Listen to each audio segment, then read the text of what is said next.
نحمده ونصلي على رسوله الكريم اما بعد اعوذ بالله من الشيطان الرجيم بسم الله الرحمن الرحيم اللهم افتح لي مسامع قلبي لذكرك وارزقني طاعتك وطاعة رسولك وعملا بكتابك۔ اے ہمارے پروردگار، ہمارے دل کے کانوں کو اپنے ذکر کے لیے کھول دے اور اپنی اور اپنے رسول صلی اللہ علیہ وسلم کی اطاعت نصیب فرما اور اپنی کتاب قرآن پر عمل کی توفیق عطا فرما۔ اللہم ارنا الحق حقا وارزقنا اتباعہ وارنا الباطل باطلا وارزقنا اجتنابہ۔ پروردگار، ہمیں حق سمجھ آ جائے اور اس پر عمل کرنے کی توفیق عطا فرما۔ اے رب العزت، ہمیں باطل کی بھی سمجھ آ جائے اور اس سے بچنے کی توفیق عطا فرما۔ الحمدللہ، اللہ کی رحمت سے، اس کی توفیق سے آج ہم 28واں پارہ پڑھیں گے۔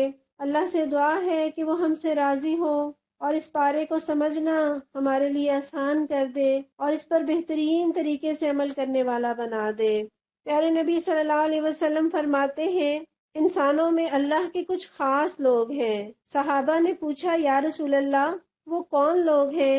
آپ نے فرمایا، قرآن والے، یعنی قرآن سیکھنے اور عمل کرنے والے، وہی اہل اللہ ہیں اور وہی اس کے خاص لوگ ہیں۔ یہ ابن ماجہ کی روایت ہے۔ تو اللہ کرے ہم بھی اللہ کے خاص لوگوں میں شامل ہو جائیں، قرآن سیکھنے اور عمل کرنے والے بن جائیں۔ قرآن کو خوش الحانی سے پڑھنا، خوش الحانی سے اس کی تلاوت کرنا بہت ہی پسندیدہ عمل ہے۔ پیارے نبی خود بھی اس کا اہتمام کرتے اور آپ صلی اللہ علیہ وسلم نہایت سوچ سے قرآن پڑھتے۔ نماز کے دوران جب آپ قرآن پڑھتے تو رونے کی وجہ سے آپ کے پیٹ سے اس طرح آواز آتی جیسے کھولتی ہوئی ہانڈی سے پکنے کی آواز آتی ہے۔ اللہ ہمیں بھی قرآن کا سوز عطا فرما دے۔ سورہ مجادلہ، مدینہ میں یہ سورت نازل ہوئی۔ بسم اللہ الرحمن الرحیم۔ قد سمع اللہ قول التی تجادلک فی زوجہا وتشتکی الی اللہ واللہ یسمع تحاورکما ان اللہ سمیع بصیر۔ اللہ نے سن لی اس عورت کی بات جو اپنے شوہر کے معاملے میں تم سے تکرار کر رہی ہے، اور اللہ سے فریاد کیے جاتی ہے۔ اللہ تم دونوں کی گفتگو سن رہا ہے، وہ سب کچھ سننے اور دیکھنے والا ہے۔ اس آیت کے پس منظر میں ایک واقعہ ہے۔ ایک صحابیہ ہے حضرت خولہ بنت ثعلبہ اور ان کے شوہر اوس بن صامت انصاری۔ حضرت اوس نے ایک مرتبہ غصے میں آ کر اپنی بیوی سے زہار کر لیا۔ اب یہ زہار کیا ہوتا تھا؟ عرب میں شوہر اور بیوی میں لڑائی ہوتی تو شوہر غصے میں آ کر کہہ دیتا کہ تو میرے لیے ایسی ہے جیسی میری ماں کی پشت، اور اس سے مراد کیا ہوتا کہ اب عورت جو ہے وہ ہمیشہ کے لیے حرام ہو گئی اس مرد کے لیے، اور یہ طلاق سے بھی زیادہ شدید قطع تعلق ہوتا، کیونکہ اہل عرب کے نزدیک طلاق کے بعد رجوع کی گنجائش ہو سکتی تھی مگر زہار کے بعد رجوع کا کوئی امکان نہ ہوتا۔ تو اس پر ان کی اہلیہ آپ صلی اللہ علیہ وسلم کے پاس آئیں اور آپ کو قصہ سنا کر بار بار عرض کر رہی تھیں کہ اگر ہم دونوں میں جدائی ہو گئی تو میں مصیبت میں پڑ جاؤں گی، میرے بچے تباہ ہو جائیں گے۔ این اسی حالت میں اللہ کے نبی صلی اللہ علیہ وسلم پر نزول وحی کی کیفیت طاری ہوئی اور یہ آیات نازل ہو گئیں۔ سیدہ عائشہ فرماتی ہے کہ اللہ کی ذات حمد و ثنا کے لائق ہے، جس کے سننے نے تمام آوازوں کو گھیر رکھا ہے۔ یہ شکایت کرنے والی خاتون آ کر نبی صلی اللہ علیہ وسلم سے اس طرح چپکے چپکے باتیں کر رہی تھی کہ باوجود اسی گھر میں موجود ہونے کے میں مطلقاً نہ سن سکی کہ وہ کیا کہہ رہی ہیں۔ اللہ نے ان کی پوشیدہ آواز کو بھی سن لیا اور یہ آیت اتر آئی۔ یہ بخاری کی روایت ہے، اور اس وجہ سے کہ اللہ تعالیٰ نے 7 آسمانوں پہ ان خاتون کی پکار کو سنا، صحابہ بہت احترام کیا کرتے تھے حضرت خولہ کا۔ ایک مرتبہ حضرت عمر کچھ ساتھیوں کے ساتھ کہیں جا رہے تھے، راستے میں ایک عورت ملی اور انہوں نے حضرت عمر کو روکا۔ آپ فوراً رک گئے، سر جھکا کر دیر تک ان کی بات سنتے رہے، اور جب تک انہوں نے بات ختم نہ کر لی آپ کھڑے رہے۔ ساتھیوں میں ایک صاحب نے عرض کیا کہ امیر المومنین، آپ نے قریش کے سرداروں کو اس بڑھیا کے لیے اتنی دیر روکے رکھا؟ فرمایا، جانتے بھی ہو یہ کون ہے؟ یہ خولہ بنت ثعلبہ ہے، یہ وہ عورت ہے جس کی شکایت 7 آسمانوں پر سنی گئی۔ خدا کی قسم اگر یہ رات تک مجھے کھڑا رکھتی تو میں کھڑا رہتا، بس نمازوں کے اوقات پر ان سے معذرت کر لیتا۔ تو اس واقعے میں میرے اور آپ کے سیکھنے کی بہت ساری چیزیں ہیں۔ ایک تو یہ کہ کسی کو منہ بولا بیٹا کہنے سے کوئی بیٹا نہیں بن جاتا، کسی کو بھائی بنانے سے وہ بھائی نہیں بن جایا کرتا، اسی طرح بیوی کو ماں کہہ دینے سے وہ ماں نہیں بن جایا کرتی۔ دوسری بات آپ اس واقعے میں دیکھیں کہ اسلام ایک عورت کی پکار پر، اس کی فریاد پر قانون سازی کر رہا ہے، اور آپ یہ بھی دیکھیں کہ عورت کو اپنا گھر بچانے کی کتنی فکر ہے۔ ہر گھر میں مسائل ہوتے ہیں، اگر عورت سمجھداری سے کام لے، صبر سے، برداشت سے، نرمی سے کام لے تو بہت سے مسئلے حل ہو سکتے ہیں۔ میں اور آپ ہم قرآن کو ترجمہ اور تفسیر کے ساتھ پڑھ رہے ہیں، تو جس کے دل پہ قرآن کی بارش پڑ رہی ہو اس میں نرمی آنی چاہیے، اس میں جھکاؤ آنا چاہیے، اور جو جھکتا ہے وہ اعلیٰ ظرف ہوتا ہے۔ پیارے نبی فرماتے ہیں نا، آپ کی حدیث کا مفہوم ہے کہ پہلوان وہ نہیں جو کشتی میں پچھاڑ دے، بلکہ پہلوان وہ ہے جو اپنے غصے پر قابو پا لے۔ تو ہم عورتوں کو اپنے گھر کو جوڑ کر رکھنا، آباد رکھنا اور اس کو مضبوط رکھنے میں میرا اور آپ کا بڑا کردار ہے۔ دوسرا، آپ اس واقعے میں یہ بھی دیکھیے کہ شوہر بوڑھے ہیں، بیمار ہیں، چڑچڑے ہیں، کوئی اور خاتون ہوتی تو کہتی کہ شکر ہے جان چھوٹی اس بڈھے سے، تھک گئی میں اس کی خدمت کرتے کرتے۔ نہیں، رفاقت نبھائی ہے، اولاد ہے، اس عمر میں چھوڑ کر کہاں جائیں گے؟ وہ اپنی ضروریات کیسے پورے کریں گے اور یہ اپنی ضروریات کیسے پوری کریں گی؟ اور یہاں پر آیت میں آپ غور کریں، وَتَشْتَكِي إِلَى اللَّهِ، اللہ سے فریاد کر رہی ہیں، اللہ سے شکوہ کر رہی ہیں۔ تو گھروں میں مسائل ہوتے ہیں، سب سے پہلے شکوہ کس سے کرنا ہے، فریاد کس سے کرنی ہے؟ حضرت یعقوب جس طرح سے کہتے ہیں نا، انما اشکو بثی وحزنی الی اللہ، میں اپنے غم اور الم کی فریاد صرف اور صرف اللہ ہی سے کرتا ہوں۔ تو پہلے مرحلے پہ کیا ہے؟ خود سمجھداری سے کام لے، نرمی سے، صبر سے، برداشت سے، اللہ سے باتیں کریں، اللہ سے دکھ سکھ کریں، اللہ سے دعا کریں۔ اللہ تعالیٰ دلوں کے اندر محبت بھی ڈالتا ہے، وہ دلوں کو جوڑتا بھی ہے، وہ پریشانیاں دور کر سکتا ہے، مسئلے حل کر سکتا ہے۔ پھر آپ یہ بھی دیکھیں کہ حضرت خولہ بنت ثعلبہ کو گھر میں مسئلہ پیش آیا تو وہ حضور صلی اللہ علیہ وسلم کے پاس لے کر گئیں۔ تو ہمیں بھی کیا کرنا چاہیے؟ اگر کچھ مسئلہ حد سے بڑھتا ہے تو وہیں بیٹھے بیٹھے فیصلہ نہ کر لیا جائے، بلکہ اہل علم کے پاس جایا جائے۔ اور اس چیز کا بھی خیال بہرحال ذہن میں رہے کہ مرد قوام ہیں، لیکن ان کے قوام ہونے کا مطلب یہ نہیں ہے کہ وہ عورت کو کھلونا سمجھ لیں، جو چاہیں بولے، جو چاہیں سلوک کرے۔ اللہ تعالیٰ 7 آسمانوں سے عورت کی پکار سن رہا ہے، تو ایسا ظلم نہ ڈھائیں عورت پہ کہ رب اس کی پکار سنے اور اس پر کچھ عمل درآمد کر لے۔ تم میں سے جو لوگ اپنی بیویوں سے زہار کرتے ہیں، ان کی بیویاں ان کی مائیں نہیں ہیں، ان کی مائیں تو وہی ہیں جنہوں نے ان کو جنا ہے۔ یہ لوگ ایک سخت ناپسندیدہ اور جھوٹی بات کہتے ہیں، حقیقت یہ ہے کہ اللہ بڑا معاف کرنے والا اور درگزر فرمانے والا ہے۔ جو لوگ اپنی بیویوں سے زہار کریں، پھر اپنی اس بات سے رجوع کریں جو انہوں نے کہی تھی، تو قبل اس کے کہ دونوں ایک دوسرے کو ہاتھ لگائیں، غلام آزاد کرنا ہوگا۔ اس سے تم کو نصیحت کی جاتی ہے، اور جو کچھ تم کرتے ہو اللہ اس سے باخبر ہے۔ اور جو شخص غلام نہ پائے وہ 2 مہینے کے پیدر پہ روزے رکھے، قبل اس کے کہ دونوں ایک دوسرے کو ہاتھ لگائیں، اور جو اس پر بھی قادر نہ ہو وہ 60 مسکینوں کو کھانا کھلائے۔ ایک منہ کا بول اور اتنی سزا! 2 مہینے کے لگاتار روزے رکھو گے یا پھر 60 مسکینوں کو کھانا کھلاؤ گے؟ مذاق نہیں ہے کہ منہ سے جو جی چاہا نکال دیا۔ اللہ تعالیٰ ان الفاظ کو نوٹ کر رہے ہیں، سن رہے ہیں۔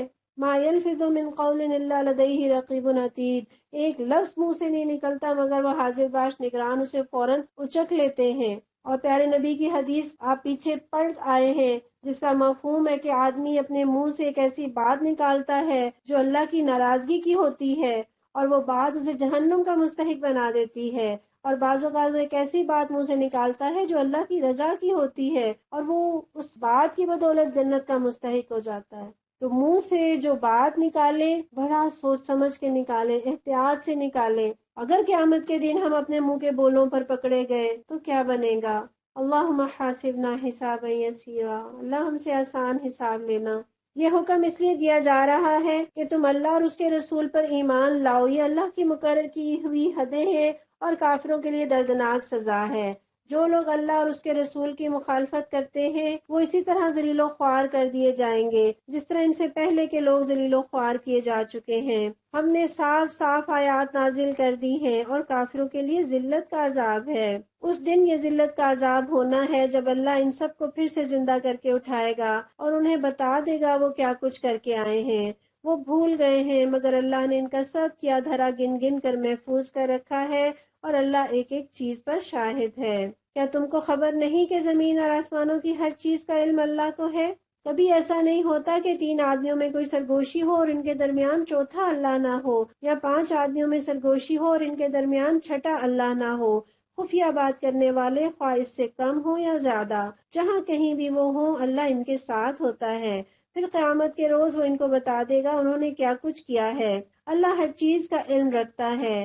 کیا تم نے دیکھا نہیں ان لوگوں کو جنہیں سرگوشیاں کرنے سے منع کر دیا گیا تھا، پھر بھی وہ وہی حرکت کیے جاتے ہیں جس سے انہیں منع کیا گیا تھا؟ تو اللہ تعالیٰ نے یہاں پر کس چیز سے منع کیا ہے؟ سرگوشی نہیں کرنی۔ سرگوشیاں کرنا کیا ہوتا ہے؟ کانا پھوسی جسے کہتے ہیں، اس سے تیسرے فرد کے دل میں بال آ جاتا ہے، شاید میرے ہی خلاف بات ہو رہی ہے، تو اس سے اس کو دکھ ہوتا ہے۔ اسلام ہمیں تہذیب سکھاتا ہے، ایٹیکیٹ سکھاتا ہے، گفتگو کے آداب، مجلس کے آداب، ملاقات کے آداب۔ عبداللہ ابن مسعود فرماتے ہیں کہ آپ صلی اللہ علیہ وسلم نے فرمایا جب کہیں تم صرف 3 آدمی ہو تو 2 آدمی تیسرے کو چھوڑ کر کانا پھوسی نہ کرے، اس سے اس کو رنج ہوگا۔ البتہ اگر اور بھی آدمی موجود ہیں تو پھر مذائقہ نہیں، یعنی بہت سارے لوگ بیٹھے ہوئے ہیں تو پھر 2 آدمی آپس میں گفتگو کر سکتے ہیں، لیکن اگر صرف 3 لوگ بیٹھے ہوئے ہیں تو اس میں سے 2 لوگ کانا پھوسی کریں تو تیسرے کو دکھ ہوگا۔ یہ لوگ چھپ چھپ کر آپس میں گناہ اور زیادتی اور رسول صلی اللہ علیہ وسلم کی نافرمانی کی باتیں کرتے ہیں،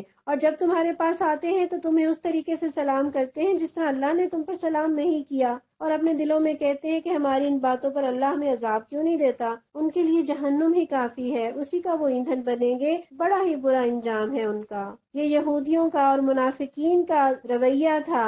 اور ایک روایت میں یہ بات بھی آئی کہ کچھ یہودی نبی صلی اللہ علیہ وسلم کی خدمت میں حاضر ہوئے اور انہوں نے کہا السلام علیک یا ابا القاسم، یعنی السلام علیک کا تلفظ کچھ اس انداز سے کیا کہ سننے والا تو سمجھے کہ سلام کہا ہے، مگر دراصل انہوں نے سام کہا تھا جس کے معنی موت کے ہیں۔ حضور صلی اللہ علیہ وسلم نے جواب میں فرمایا وعلیکم، اور تم پر بھی۔ حضرت عائشہ سے رہا نہ گیا، انہوں نے کہا موت تمہیں آئے، اللہ کی لعنت اور پھٹکار پڑے۔ حضور صلی اللہ علیہ وسلم نے انہیں تنبیہ فرمائی اے عائشہ، اللہ کو بد زبانی پسند نہیں۔ حضرت عائشہ نے عرض کیا یا رسول اللہ آپ نے سنا نہیں کہ انہوں نے کیا کہا؟ تو حضور نے فرمایا اور تم نے نہیں سنا کہ میں نے انہیں کیا جواب دیا؟ میں نے ان سے کہہ دیا کہ اور تم پر بھی۔ بس آپ سوچیں کہ یہ السلام علیکم کہنا تم پر موت ہو، یعنی بالکل سلامتی کے اپوزٹ ہے، دعا کی بجائے بد دعا ہے۔ تو ہم کبھی بھی کسی کو ایسے سلام نہ کریں، واضح کلیئر ہو کر سلام کریں۔ اے لوگوں جو ایمان لائے ہو، جب تم آپس میں پوشیدہ بات کرو تو گناہ اور زیادتی اور رسول کی نافرمانی کی باتیں نہیں بلکہ نیکی اور تقوی کی باتیں کرو، اور اس خدا سے ڈرتے رہو جس کے حضور تمہیں حشر میں پیش ہونا ہے۔ کانا پھوسی تو ایک شیطانی کام ہے، اور وہ اس لیے کی جاتی ہے کہ ایمان لانے والے لوگ اس سے رنجیدہ ہوں، حالانکہ باذن خدا وہ انہیں کچھ بھی نقصان نہیں پہنچا سکتی، اور مومنوں کو اللہ ہی پر بھروسہ کرنا چاہیے۔ اے لوگوں جو ایمان لائے ہو، جب تم سے کہا جائے کہ اپنی مجلسوں میں کشادگی پیدا کرو تو جگہ کشادہ کر دیا کرو، اللہ تمہیں کشادگی بخشے گا۔ مدینہ میں اب آہستہ آہستہ مسلمانوں کی تعداد بڑھ رہی تھی، لوگ مجلس میں آتے بیٹھتے، تو جگہ کی تنگی کی وجہ سے یہ حکم آیا کہ جب کوئی آئے تو اسے جگہ دو، نشست دو، یہ مجلس کے آداب ہے۔ آپ آنے والے کو ویلکم کیجئے، کچھ مسکرا کر، کوئی باڈی لینگویج کے ساتھ، کوئی تھوڑی سی اس کو سمٹ کر جگہ دے، یہ مجلس کے آداب میں سے ہے، اور اس کا اجر اللہ تعالیٰ بتا رہے ہیں کہ جو تم کسی کو جگہ دو گے تو اللہ تمہارے لیے کشادگی پیدا کرے گا، یعنی تمہارے دلوں کی تنگی دور ہوگی، دنیا میں بھی تمہیں اللہ تعالیٰ کشادگی فراخی دے گا، مال میں فراخی اور سہولتوں میں فراخی، اور آخرت میں بھی فراخی دے گا، آخرت میں بھی تنگی سے بچائے گا۔ تو کتنا اجر ہے اس چیز کا۔ پیارے نبی فرماتے ہیں جو کسی سختی والے پر آسانی کرے اللہ اس پر دنیا اور آخرت میں آسانی کرے گا۔ جو شخص اپنے مسلمان بھائی کی مدد پہ لگا رہے اللہ خود اپنے اس بندے کی مدد پر رہتا ہے۔ یعنی ہم کسی کے لیے آسانی پیدا کرتے ہیں اللہ ہمارے لیے آسانی پیدا کرتا ہے، ہم کسی کے لیے گنجائش پیدا کریں گے اللہ ہمارے لیے گنجائش پیدا کرے گا۔ اور آنے والے میں بھی شائستگی ہونی چاہیے کہ وہ زبردستی آ کر دو لوگوں میں گھس نہ جائیں، کسی کو اٹھا کر اس کی جگہ نہ بیٹھ جائیں۔ پیارے نبی فرماتے ہیں کوئی شخص کسی کو اٹھا کر اس کی جگہ نہ بیٹھے، بلکہ تم لوگ خود دوسروں کے لیے جگہ کشادہ کرو۔ اور آپ نے یہ بھی فرمایا کسی شخص کے لیے یہ حلال نہیں کہ دو آدمیوں کے درمیان ان کی اجازت کے بغیر گھس جائے۔ تم میں سے جو لوگ ایمان رکھنے والے ہیں اور جن کو علم بخشا گیا ہے، اللہ ان کو بلند درجے عطا فرمائے گا، اور جو کچھ تم کرتے ہو اللہ کو اس کی خبر ہے۔ اے لوگو جو ایمان لائے ہو، جب تم رسول سے تقیے میں بات کرو تو بات کرنے سے پہلے صدقہ دو، یہ تمہارے لیے بہتر اور پاکیزہ تر ہے۔ البتہ اگر تم صدقہ دینے کے لیے کچھ نہ پاؤ تو اللہ غفور الرحیم ہے۔ کیا تم ڈر گئے اس بات سے کہ تقیے میں گفتگو کرنے سے پہلے تمہیں صدقات دینے ہوں گے؟ اچھا اگر تم ایسا نہ کرو اور اللہ نے تم کو اس سے معاف کر دیا تو نماز قائم کرتے رہو، زکوٰۃ دیتے رہو، اللہ اور اس کے رسول کی اطاعت کرتے رہو، تم جو کچھ کرتے ہو اللہ اس سے باخبر ہے۔ اب اس آیت کا بھی پس منظر میں یہ کہ مسلمان نبی صلی اللہ علیہ وسلم سے بہت ساری باتیں تخلیے میں پوچھنے لگے، حتیٰ کہ انہوں نے حضور صلی اللہ علیہ وسلم کو تنگ کر دیا، اور بہت سارے منافقین بھی تھے جو اپنی امپورٹنس جتانے کے لیے کہ میں ذرا آپ سے کچھ اسپیشل بات کرنی ہے اور الگ سے ہو کر بات کرنی ہے، تو اس سے پیارے نبی کا وقت بھی ضائع ہوتا تھا اور تکلیف بھی ہوتی تھی۔ اور ہم دیکھتے ہیں کہ ظاہر اگر کوئی ٹیچر ہے، استاد ہے، بہت سارے اسٹوڈنٹس کو وہ پڑھاتا ہے، اگر ہر کوئی آ کر یہ کہے کہ مجھے آپ سے 5 منٹ چاہیے، تو آپ بتائیے کہ پھر اس ٹیچر کے پاس کون سا وقت بچے گا۔ اس لیے اللہ تعالیٰ نے اس چیز سے منع فرمایا، اور ان کی اس عادت کو روکنے کے لیے کیا کیا کہ تخلیے میں بات کرنے سے پہلے تمہیں صدقہ دینا ہوگا۔ اور حضرت علی فرماتے ہیں کہ قرآن کی یہ ایک آیت ایسی ہے جس پر میرے سوا کسی نے عمل نہیں کیا، اس حکم کے آتے ہی میں نے صدقہ پیش کیا اور ایک مسئلہ آپ سے پوچھ لیا۔ اور پھر بعد میں یہ یعنی اگلی ہی آیت ہم دیکھ رہے ہیں کہ پھر یہ منسوخ کر دی گئی یہ آیت۔ کیا تم نے دیکھا نہیں ان لوگوں کو جنہوں نے دوست بنایا ہے ایک ایسے گروہ کو جو اللہ کا مغضوب ہے، یعنی جنہوں نے یہودیوں کے ساتھ دوستیاں گانٹھ رکھی ہیں، وہ نہ تمہارے ہیں نہ ان کے، اور وہ جان بوجھ کر جھوٹی بات پر قسمیں کھاتے ہیں۔ اللہ نے ان کے لیے سخت عذاب مہیا کر رکھا ہے، بڑے ہی برے کرتوت ہیں جو وہ کر رہے ہیں۔ انہوں نے اپنی قسموں کو ڈھال بنا رکھا ہے جس کی آڑ میں وہ اللہ کی راہ سے لوگوں کو روکتے ہیں، اس پر ان کے لیے ذلت کا عذاب ہے۔ اللہ سے بچانے کے لیے نہ ان کے مال کچھ کام آئیں گے نہ ان کی اولاد۔ مال اور اولاد دو انسان کی کمزوریاں ہیں، یہاں اللہ تعالیٰ نے ان دو چیزوں ہی کا ذکر کیا کہ قیامت کے دن یہ دونوں چیزیں کام نہیں آنے والی۔ وہ دوزخ کے یار ہیں، اسی میں وہ ہمیشہ رہیں گے۔ جس روز اللہ ان سب کو اٹھائے گا وہ اس کے سامنے بھی اسی طرح قسمیں کھائیں گے جس طرح تمہارے سامنے کھاتے ہیں، اور اپنے نزدیک یہ سمجھیں گے کہ اس سے ان کا کچھ کام بن جائے گا۔ خوب جان لو وہ پرلے درجے کے جھوٹے ہیں، شیطان ان پر مسلط ہو چکا ہے اور اس نے خدا کی یاد ان کے دل سے بھلا دی ہے۔ وہ شیطان کی پارٹی کے لوگ ہیں، خبردار رہو شیطان کی پارٹی والے ہی خسارے میں رہنے والے ہیں۔ یقیناً ذلیل ترین مخلوقات میں سے ہیں وہ لوگ جو اللہ اور اس کے رسول کا مقابلہ کرتے ہیں۔ اللہ نے لکھ دیا کہ میں اور میرے رسول غالب ہو کر رہیں گے۔ فی الواقع اللہ زبردست اور زور آور ہے۔ تم کبھی یہ نہ پاؤ گے کہ جو لوگ اللہ اور آخرت پر ایمان رکھنے والے ہیں وہ ان لوگوں سے محبت کرتے ہوں جنہوں نے اللہ اور اس کے رسول کی مخالفت کی ہے۔ پیارے نبی اکثر یہ دعا کیا کرتے تھے، خدایا کسی فاجر کا میرے اوپر کوئی احسان نہ ہونے دے کہ میرے دل میں اس کے لیے کوئی محبت پیدا ہو، کیونکہ تیری نازل کردہ وحی میں یہ بات میں نے پائی کہ اللہ اور یوم آخر پر ایمان رکھنے والوں کو اللہ اور رسول کے مخالفوں سے محبت کرتے نہ پاؤ گے، خواہ ان کے وہ باپ ہوں یا ان کے بیٹے یا ان کے بھائی یا ان کے اہل خاندان۔ یہاں جو بات اللہ تعالیٰ نے ارشاد فرمائی کہ دین حق پر ایمان اور دین کے دشمنوں کے ساتھ محبت، یہ دو بالکل اپوزٹ چیزیں ہیں۔ یہ ممکن ہی نہیں کہ ایمان اور اللہ کے دشمنوں کی محبت ایک دل میں جمع ہو جائے، یہ نہیں ہو سکتا۔ اور صحابہ کو ہم دیکھتے ہیں کہ انہوں نے اللہ سے محبت کی، اللہ کے رسول سے محبت کی، اور اگر ان کے اپنے بھائی بہن بھی اللہ اور اس کے رسول کے دشمن تھے تو انہوں نے ان کے خلاف تلوار اٹھا لی۔ حضرت ابو عبیدہ بن جراح نے اپنے باپ کو قتل کیا جو مقابلے میں آئے تھے، حضرت مصعب بن عمیر نے اپنے بھائی کو قتل کیا، اور عبداللہ بن ابی کے بیٹے جو کہ خالص مومن تھے انہوں نے رسول اللہ صلی اللہ علیہ وسلم سے اجازت طلب کی کہ اجازت دیجیے کہ میں اپنے باپ کی گردن اڑا دوں، لیکن نبی صلی اللہ علیہ وسلم نے منع فرمایا۔ یہ وہ لوگ ہیں جن کے دلوں میں اللہ نے ایمان ثبت کر دیا اور اپنی طرف سے ایک روح عطا کر کے ان کو قوت بخشی۔ وہ ان کو ایسی جنتوں میں داخل کرے گا جن کے نیچے نہریں بہتی ہوں گی، ان میں وہ ہمیشہ رہیں گے۔ اللہ ان سے راضی ہوا اور وہ اللہ سے راضی ہوئے۔ رضی اللہ عنہم ورضوا عنہ۔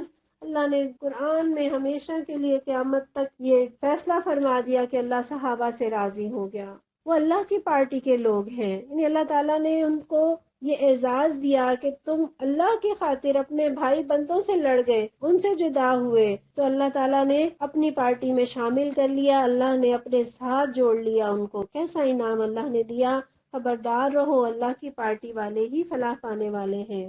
سورہ حشر یہ سورت مدینہ میں نازل ہوئی، اور جس طرح سورہ انفال غزوہ بدر کے بارے میں نازل ہوئی، یہ سورت غزوہ بنی نذیر کے بارے میں اتری، اور عبداللہ ابن عباس تو اس سورت کو سورہ نذیر بھی کہا کرتے تھے۔ بسم اللہ الرحمن الرحیم، سبح للہ ما فی السماوات و ما فی الارض، اللہ ہی کی تسبیح کی ہے ہر اس چیز نے جو آسمان اور زمین میں ہے۔ وہ اللہ تعالیٰ ہمیں پیغام دے رہے ہیں کہ کائنات کی ہر چیز اللہ کی پاکی بیان کرتی ہے، اللہ کی تسبیح بیان کرتی ہے۔ ہم اگر تسبیح نہ کریں تو اللہ کو کوئی فرق نہیں پڑے گا، مگر ہمیں فرق پڑے گا۔ یہ میری اور آپ کی ضرورت ہے۔ وَهُوَ الْعَزِيزُ الْحَكِيمُ، اور وہی غالب اور حکیم ہے۔ وہی ہے جس نے اہل کتاب کافروں کو پہلے ہی حملے میں ان کے گھروں سے نکال باہر کیا۔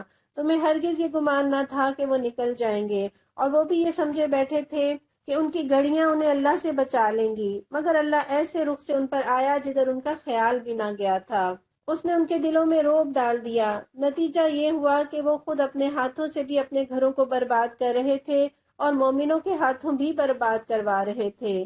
بس عبرت حاصل کرو اے دیدہ بینا رکھنے والوں۔ بنو نذیر ایک یہودی قبیلہ تھا جو مدینہ میں آباد تھا، اور مسلمانوں کے ساتھ اس قبیلے کا معاہدہ تھا، لیکن چھوٹی بڑی کئی خلاف ورزیوں کے بعد جو ایک بڑی سازش انہوں نے کی وہ یہ کہ نبی صلی اللہ علیہ وسلم کو قتل کرنے کی کوشش کی، جو کہ بروقت آپ کو معلوم ہو گئی، اور جب انہیں الزام دیا گیا تو وہ انکار بھی نہ کر سکے، تو آپ صلی اللہ علیہ وسلم نے انہیں 10 دن کا نوٹس دے دیا کہ مدینہ چھوڑ کر نکل جائیں ورنہ جنگ ہوگی۔ لیکن انہوں نے بڑے دھڑلے سے جواب دیا کہ ہم نہیں نکلیں گے، جو ہو سکتا ہے کر لیجئے۔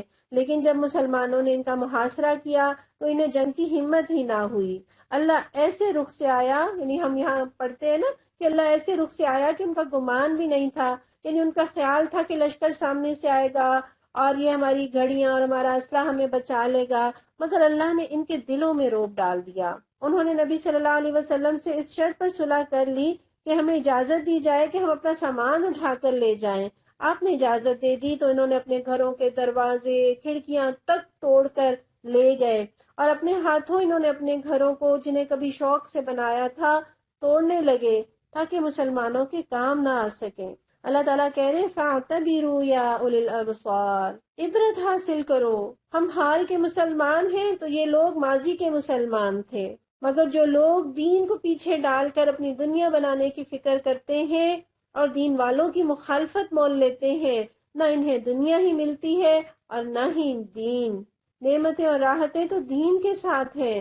انہوں نے اللہ اور اس کے رسول کا مقابلہ کیا، اور جو بھی اللہ کا مقابلہ کرے اللہ اس کو سزا دینے میں بہت سخت ہے۔ یہ ہم حیران ہوتے ہیں کہ یہودی اللہ پر ایمان رکھنے والے لوگ تھے، اللہ کی قدرت اور طاقت سے واقف لوگ تھے، لیکن پھر بھی اللہ کے ساتھ مقابلہ۔ تو کیا آج کے مسلمان اللہ سے مقابلہ نہیں کر رہے؟ کیا ہم سورہ بقرہ میں وہ آیت پڑھ کر نہیں آئے کہ جس میں اللہ تعالیٰ نے ارشاد فرمایا تھا کہ اگر تم یہ سود نہ چھوڑو تو اللہ اور اس کے رسول کا تمہارے خلاف اعلان جنگ ہے؟ تو کیا آج ہمارے معاشرے میں سود لیا اور دیا نہیں جا رہا؟ کیا ہم جا کر بینکوں میں یہ نہیں پوچھتے کہ کہاں سے زیادہ منافع ہوگا ہم وہاں پہ انویسٹ کریں، کہاں زیادہ انٹرسٹ ملے گا؟ ہمیں انفرادی طور پر بھی اپنی زندگیوں کو سود سے پاک کرنا ہے، اور اجتماعی نظام کے لیے بھی جدوجہد کرنی ہے۔ اسلامی ریاست کے اندر سود کا نظام نہ ہو، زکوٰۃ کا نظام ہو، اسلام کا نظام ہو۔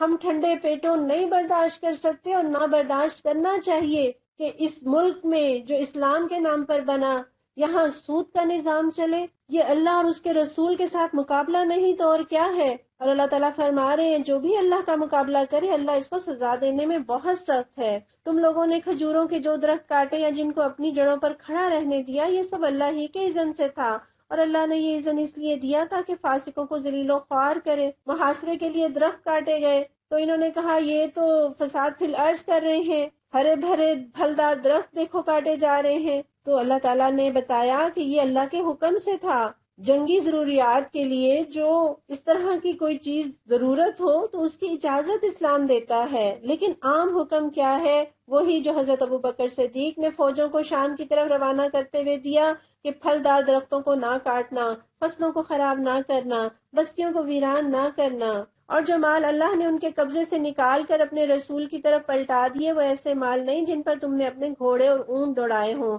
بلکہ اللہ اپنے رسولوں کو جس پر چاہتا ہے تسلط عطا فرماتا ہے، اور اللہ ہر چیز پر قادر ہے. جو کچھ بھی اللہ ان بستیوں کے لوگوں سے اپنے رسول کی طرف پلٹا دے وہ اللہ اور رسول اور رشتہ داروں اور یتامہ اور مساکین اور مسافروں کے لیے ہے. یہاں اللہ تعالیٰ نے اب ایک اور قانون بتا دیا. پیچھے ہم مال غنیمت کا قانون سورہ انفال میں پڑھ کر آئے، یہاں اللہ تعالیٰ نے اس جنگ کا قانون بتایا کہ جس میں جنگ نہیں ہوئی لیکن مال غنیمت ہاتھ آ گیا، فتح حاصل ہو گئی. تو چونکہ جنگ نہیں ہوئی اس لیے مجاہدین میں تقسیم نہیں ہوگا، بلکہ یہ حصہ اللہ اور اس کے رسول کا اور فلاح و بہبود کے لیے خرچ ہوگا.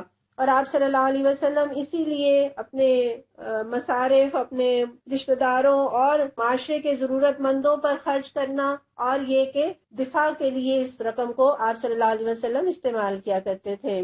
کئی لا یکون دولتم بین الاغنیاء منکم، تاکہ وہ تمہارے مالداروں ہی کے درمیان گردش نہ کرتا رہے. یعنی چونکہ پہلے مال غنیمت حاصل ہو چکا تھا، مسلمان غنی ہو چکے تھے، لہٰذا اللہ تعالیٰ نے کہا کہ یہ اس لیے اللہ نے قاعدہ بنایا کہ مالداروں کے درمیان ہی مال نہ گردش کرتا رہے.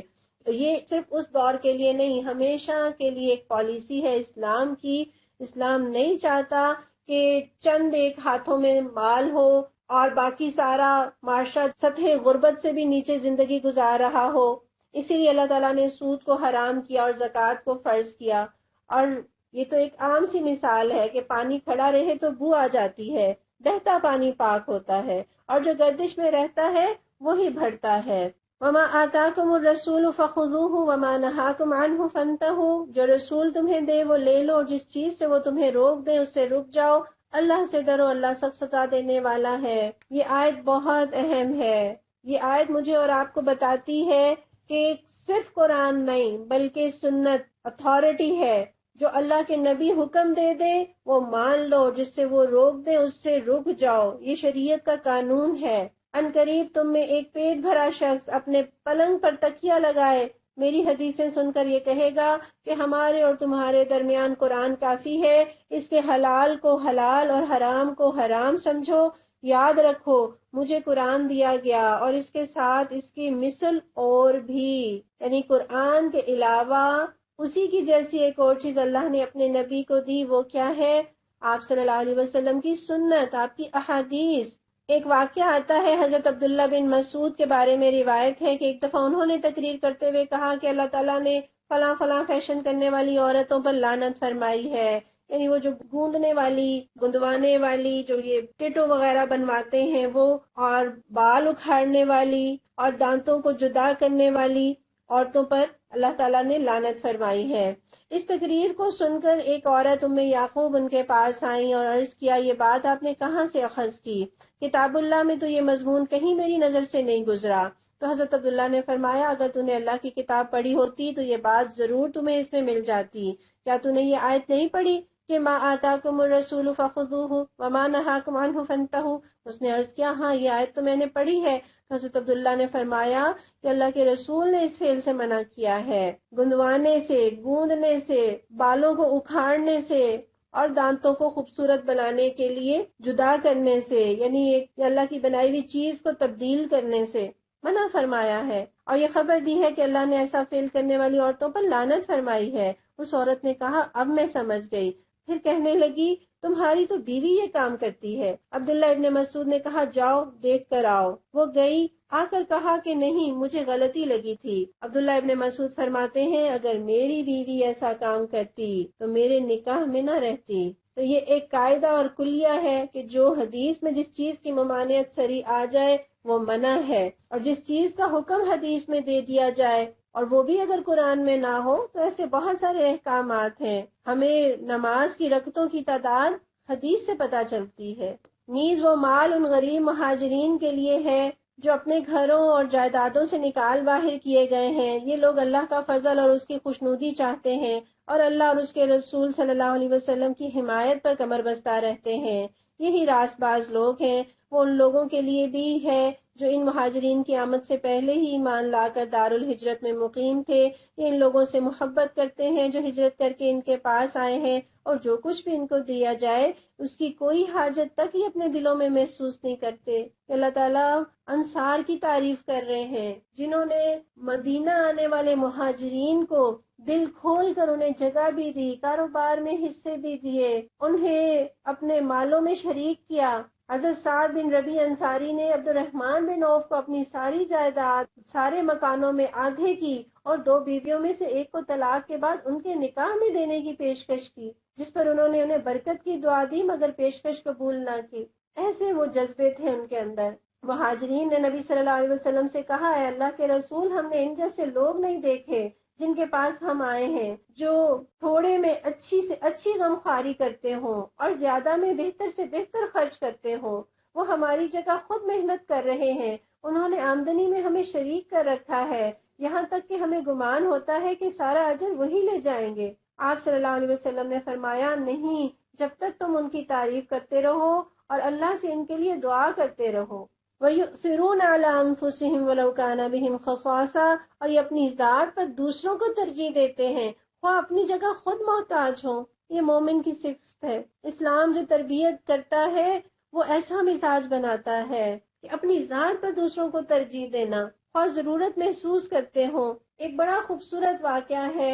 ایک آدمی نبی صلی اللہ علیہ وسلم کے پاس آیا، آپ صلی اللہ علیہ وسلم نے اپنی بیویوں کے پاس پیغام بھیجا تو ان کی طرف سے جواب آیا کہ ہمارے پاس تو پانی کے سوا کچھ نہیں۔ ایک آدمی آیا اور آپ نے اس کو، ظاہر ہے بھوکا تھا، کھانا کھلانا چاہا، ٹھہرانا چاہا، لیکن پانی کے سوا کچھ نہیں تھا ازواج مطہرات کے پاس۔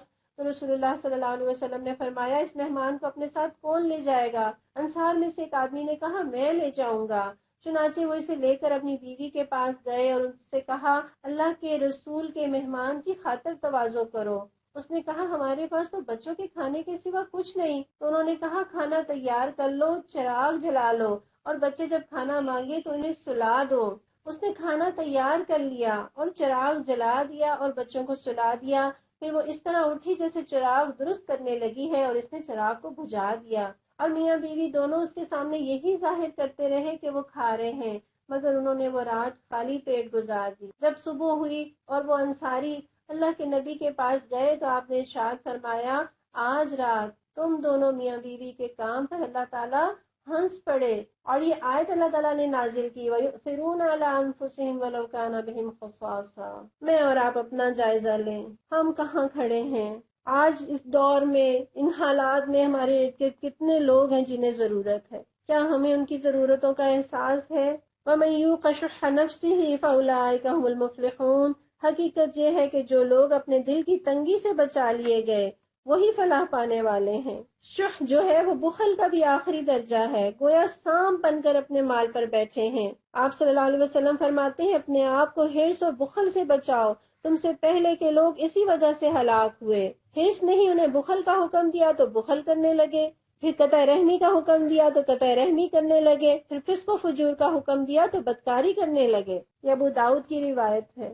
اللہ ہمارے بھی دلوں کا بخل دور کر دے، اور وہ ان لوگوں کے لیے بھی ہے جو ان اگلوں کے بعد آئے ہیں، جو کہتے ہیں ہمارے رب ہمیں اور ہمارے ان سب بھائیوں کو بخش دے جو ہم سے پہلے ایمان لائے ہیں، اور ہمارے دلوں میں اہل ایمان کے لیے کوئی بغض نہ رکھ۔ اے ہمارے رب، تو بڑا مہربان اور رحیم ہے۔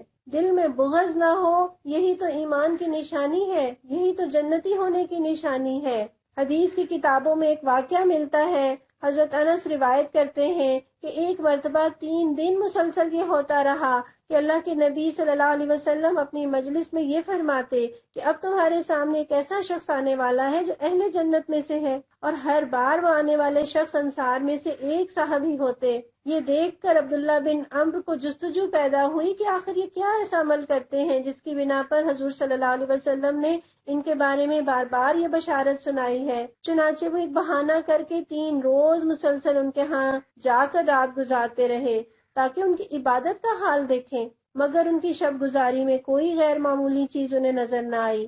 ناچار انہوں نے خود ہی ان سے پوچھ لیا، بھائی آپ کیا عمل کرتے ہیں جس کی بنا پر ہم نے حضور صلی اللہ علیہ وسلم سے آپ کے بارے میں یہ عظیم بشارت سنی ہے؟ انہوں نے فرمایا، میری عبادت کا حال تو آپ دیکھ ہی چکے ہیں، البتہ ایک بات ہے، شاید وہ اس کا موجب بنی ہو، اور وہ یہ کہ میں اپنے دل میں کسی مسلمان کے خلاف کپٹ نہیں رکھتا، اور نہ کسی ایسی بھلائی پر جو اللہ نے اسے عطا کی ہو اس سے حسد کرتا ہوں۔ دلوں کا صاف ہونا انسان کے جنتی ہونے کی علامت ہے۔ بس اپنے دل کو صاف کر لیجئے، بدگمانیوں سے، نفرتوں سے، حسد سے، کینے سے، بغض سے، اپنے لیے بھی آسانی ہوگی اور ہم اپنے لیے جنت کا سودا بھی کرنے والے ہوں گے۔ تم نے دیکھا نہیں ان لوگوں کو جنہوں نے منافقت کی روش اختیار کی ہے، یہ اپنے کافر اہل کتاب بھائیوں سے کہتے ہیں، اگر تمہیں نکالا گیا تو ہم تمہارے ساتھ نکلیں گے، اور تمہارے معاملے میں ہم کسی کی بات ہرگز نہ مانیں گے، اور اگر تم سے جنگ کی گئی تو ہم تمہارے ساتھ مدد کریں گے۔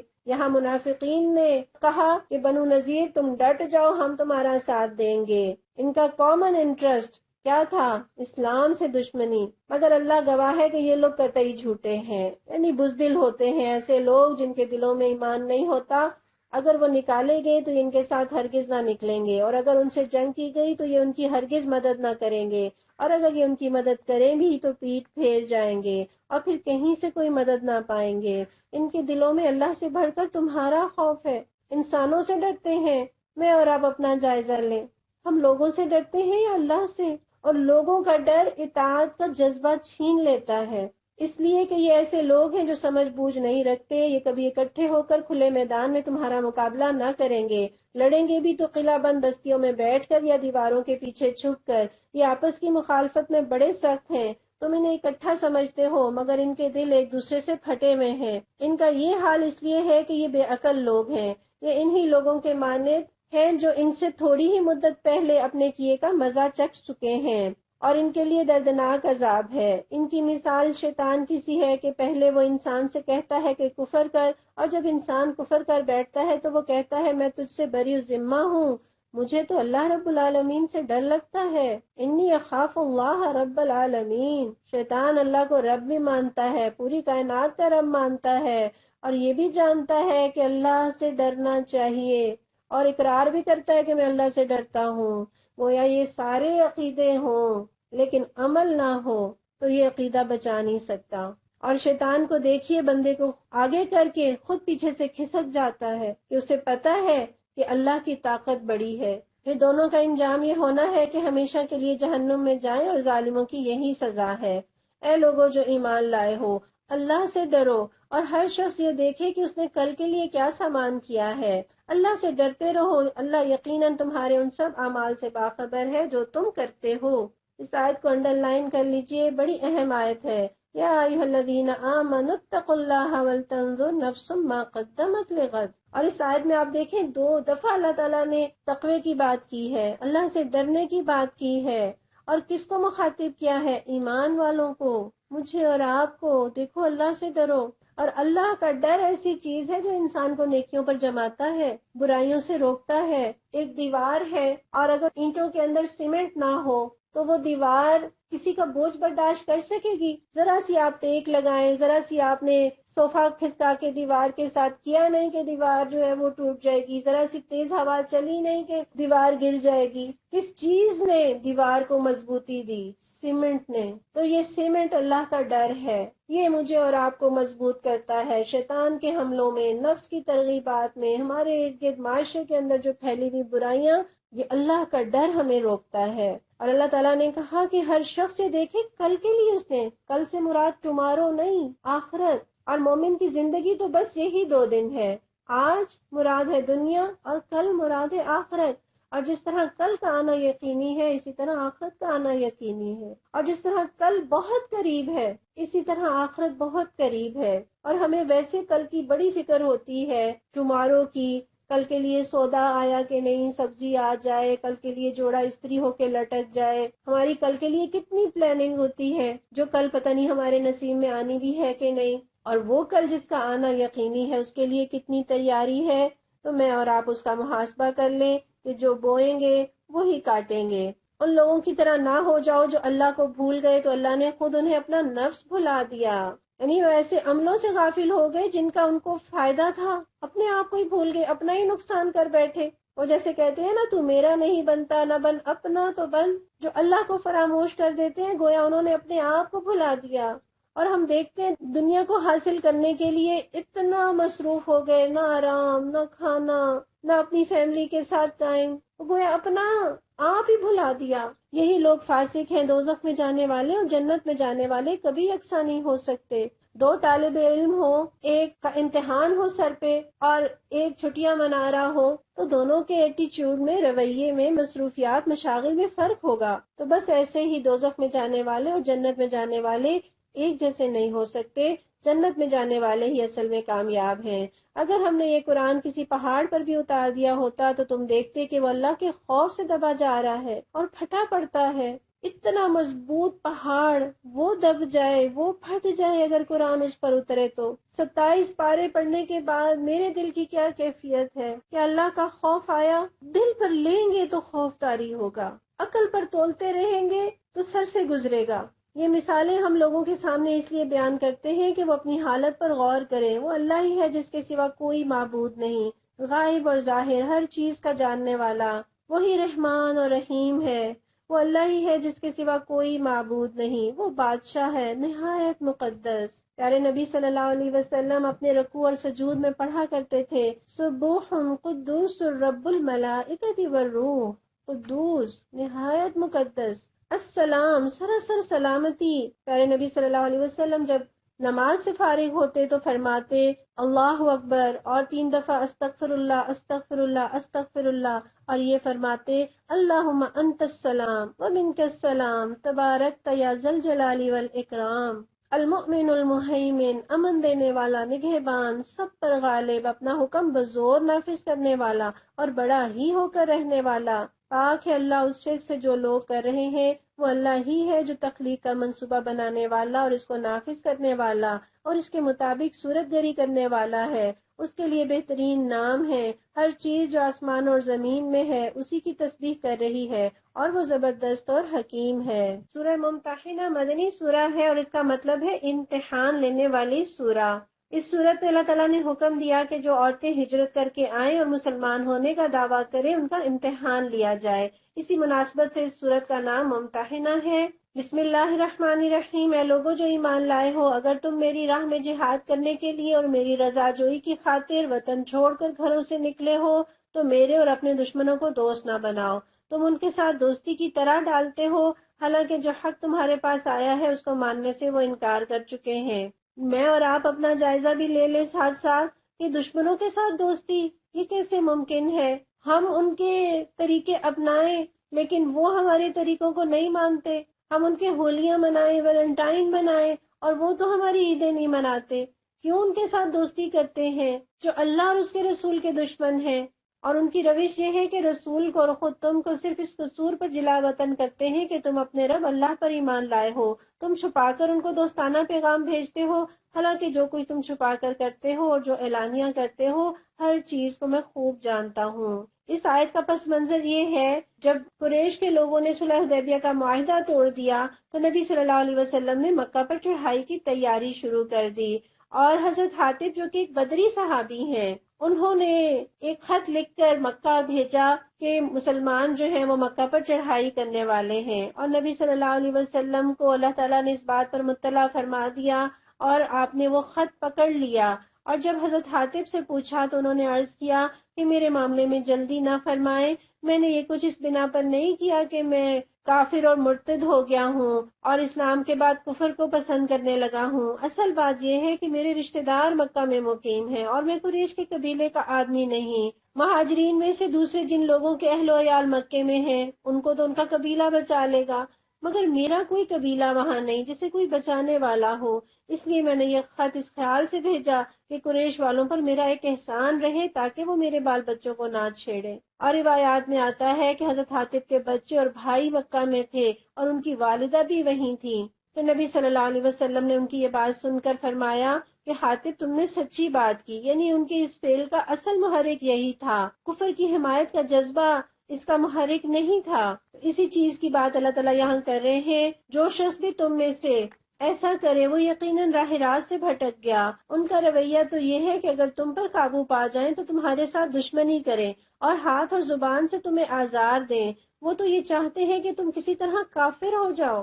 ان کا کیا مشن ہے کہ مسلمان نہ رہیں۔ آج بھی ہم جائزہ لیں، یہی مشن ہے ان کا، تو کیا وہ ناکام ہے یا کامیاب؟ کہیں ایسا تو نہیں کہ انہوں نے ہمیں کافر تو نہ کر سکے لیکن مسلمان بھی نہ رہنے دیا ہو۔ قیامت کے دن نہ تمہاری رشتہ داریاں کسی کام آئیں گی نہ تمہاری اولاد۔ اس دن اللہ تمہارے درمیان جدائی ڈال دے گا اور وہی تمہارے اعمال کا دیکھنے والا ہے۔ یعنی وہ رشتہ دار، وہ اولادیں جن کی خاطر تم گناہ کا ارتکاب کر رہے ہو، وہ قیامت کے دن تمہیں کوئی فائدہ نہیں دیں گے اور تمہیں یہ کہہ کر اپنے اوپر عذاب نہیں لے لیں گے کہ انہوں نے ہماری خاطر کیا تھا۔ تم لوگوں کے لیے ابراہیم علیہ السلام اور اس کے ساتھیوں میں ایک اچھا نمونہ ہے۔ انہوں نے اپنی قوم سے صاف کہہ دیا، ہم تم سے اور تمہارے ان معبودوں سے جن کو تم خدا کو چھوڑ کر پوجتے ہو قطعی بیزار ہیں۔ ہم نے تم سے کفر کیا اور ہمارے اور تمہارے درمیان ہمیشہ کے لیے عداوت ہو گئی اور بیر پڑ گیا، جبکہ تم اللہ واحد پر ایمان نہ لاؤ۔ مگر ابراہیم علیہ السلام کا اپنے والد سے یہ کہنا اس سے مستثنا ہے کہ میں آپ کے لیے مغفرت کی دعا ضرور کروں گا اور اللہ سے آپ کے لیے کچھ حاصل کر لینا میرے بس میں نہیں۔ ابراہیم علیہ السلام کی دعا یہ تھی، اے ہمارے رب، تیرے ہی اوپر ہم نے بھروسہ کیا اور تیری ہی طرف ہم نے رجوع کر لیا اور تیرے ہی حضور ہمیں پلٹنا ہے۔ اے ہمارے رب، ہمیں کافروں کے لیے فتنہ نہ بنا۔ یہ فتنہ نہ بنا سے کیا مراد ہے؟ اس کی ایک صورت یہ کہ کافر ہم پر غالب نہ آ جائیں، اور اس کی ایک صورت یہ کہ کافر ہمارے اوپر ایسا ظلم نہ ڈھائیں کہ ہم دین چھوڑ بیٹھیں، اور تیسری صورت کیا ہے وہ یہ کہ کہیں ایسا نہ ہو کہ مسلمان ہوتے ہوئے ہم ایسے گناہ کریں، ایسے کام کریں جو ہمارے اسلام کو زیب نہ دیتے ہوں۔ اور اے ہمارے رب، ہمارے قصوروں سے درگزر فرما، بے شک تو ہی زبردست اور دانا ہے۔ انہی لوگوں کے طرز عمل میں تمہارے لیے اور ہر اس شخص کے لیے اچھا نمونہ ہے جو اللہ اور روز آخر کا امیدوار ہو۔ اس سے کوئی منحرف ہو تو اللہ بے نیاز اور اپنی ذات میں آپ محمود ہے۔ یعنی اللہ کو ایسے ایمان لانے والوں کی کوئی ضرورت نہیں جو اس کے دین کو ماننے کا دعویٰ بھی کرے اور پھر اس کے دشمنوں سے دوستی بھی کریں۔ بعید نہیں کہ اللہ کبھی تمہارے اور ان لوگوں کے درمیان محبت ڈال دے جن سے آج تم نے دشمنی مول لی ہے۔ اللہ مسلمانوں کو تسلی دلا رہے ہیں، آج تم نے اگر اللہ کی خاطر اپنے رشتہ داروں کو چھوڑا ہے، اللہ چاہے تو یہ ممکن ہے کہ اللہ تمہارے اور ان کے درمیان محبت ڈال دے، کس طرح کہ وہ ایمان لے آئے۔ اور مسلمانوں نے یہ منظر بھی دیکھا جب فتح مکہ ہو گئی اور جوگ در جوگ لوگ اسلام میں داخل ہوئے اور پھر وہ ان کے مومن بھائی بن گئے۔ اللہ بڑی قدرت رکھتا ہے اور وہ غفور الرحیم ہے۔ اور ہم یہ بھی دیکھیں کہ قرآن ہے، یہ ایمان ہے جو دلوں کے بغض کو اور کینوں کو دور کرتا ہے۔ اور ہم اس سے یہ بھی سیکھیں کہ نہ اتنے میٹھے بنے کہ لوگ کھا جائیں، نہ اتنے کڑوے بنے کہ لوگ تھو تھو کرنے لگیں۔ اللہ تمہیں اس بات سے نہیں روکتا کہ تم ان لوگوں کے ساتھ نیکی اور انصاف کا برتاؤ کرو جنہوں نے دین کے معاملے میں تم سے جنگ نہیں کی اور تمہیں تمہارے گھروں سے نہیں نکالا۔ اللہ انصاف کرنے والوں کو پسند کرتا ہے۔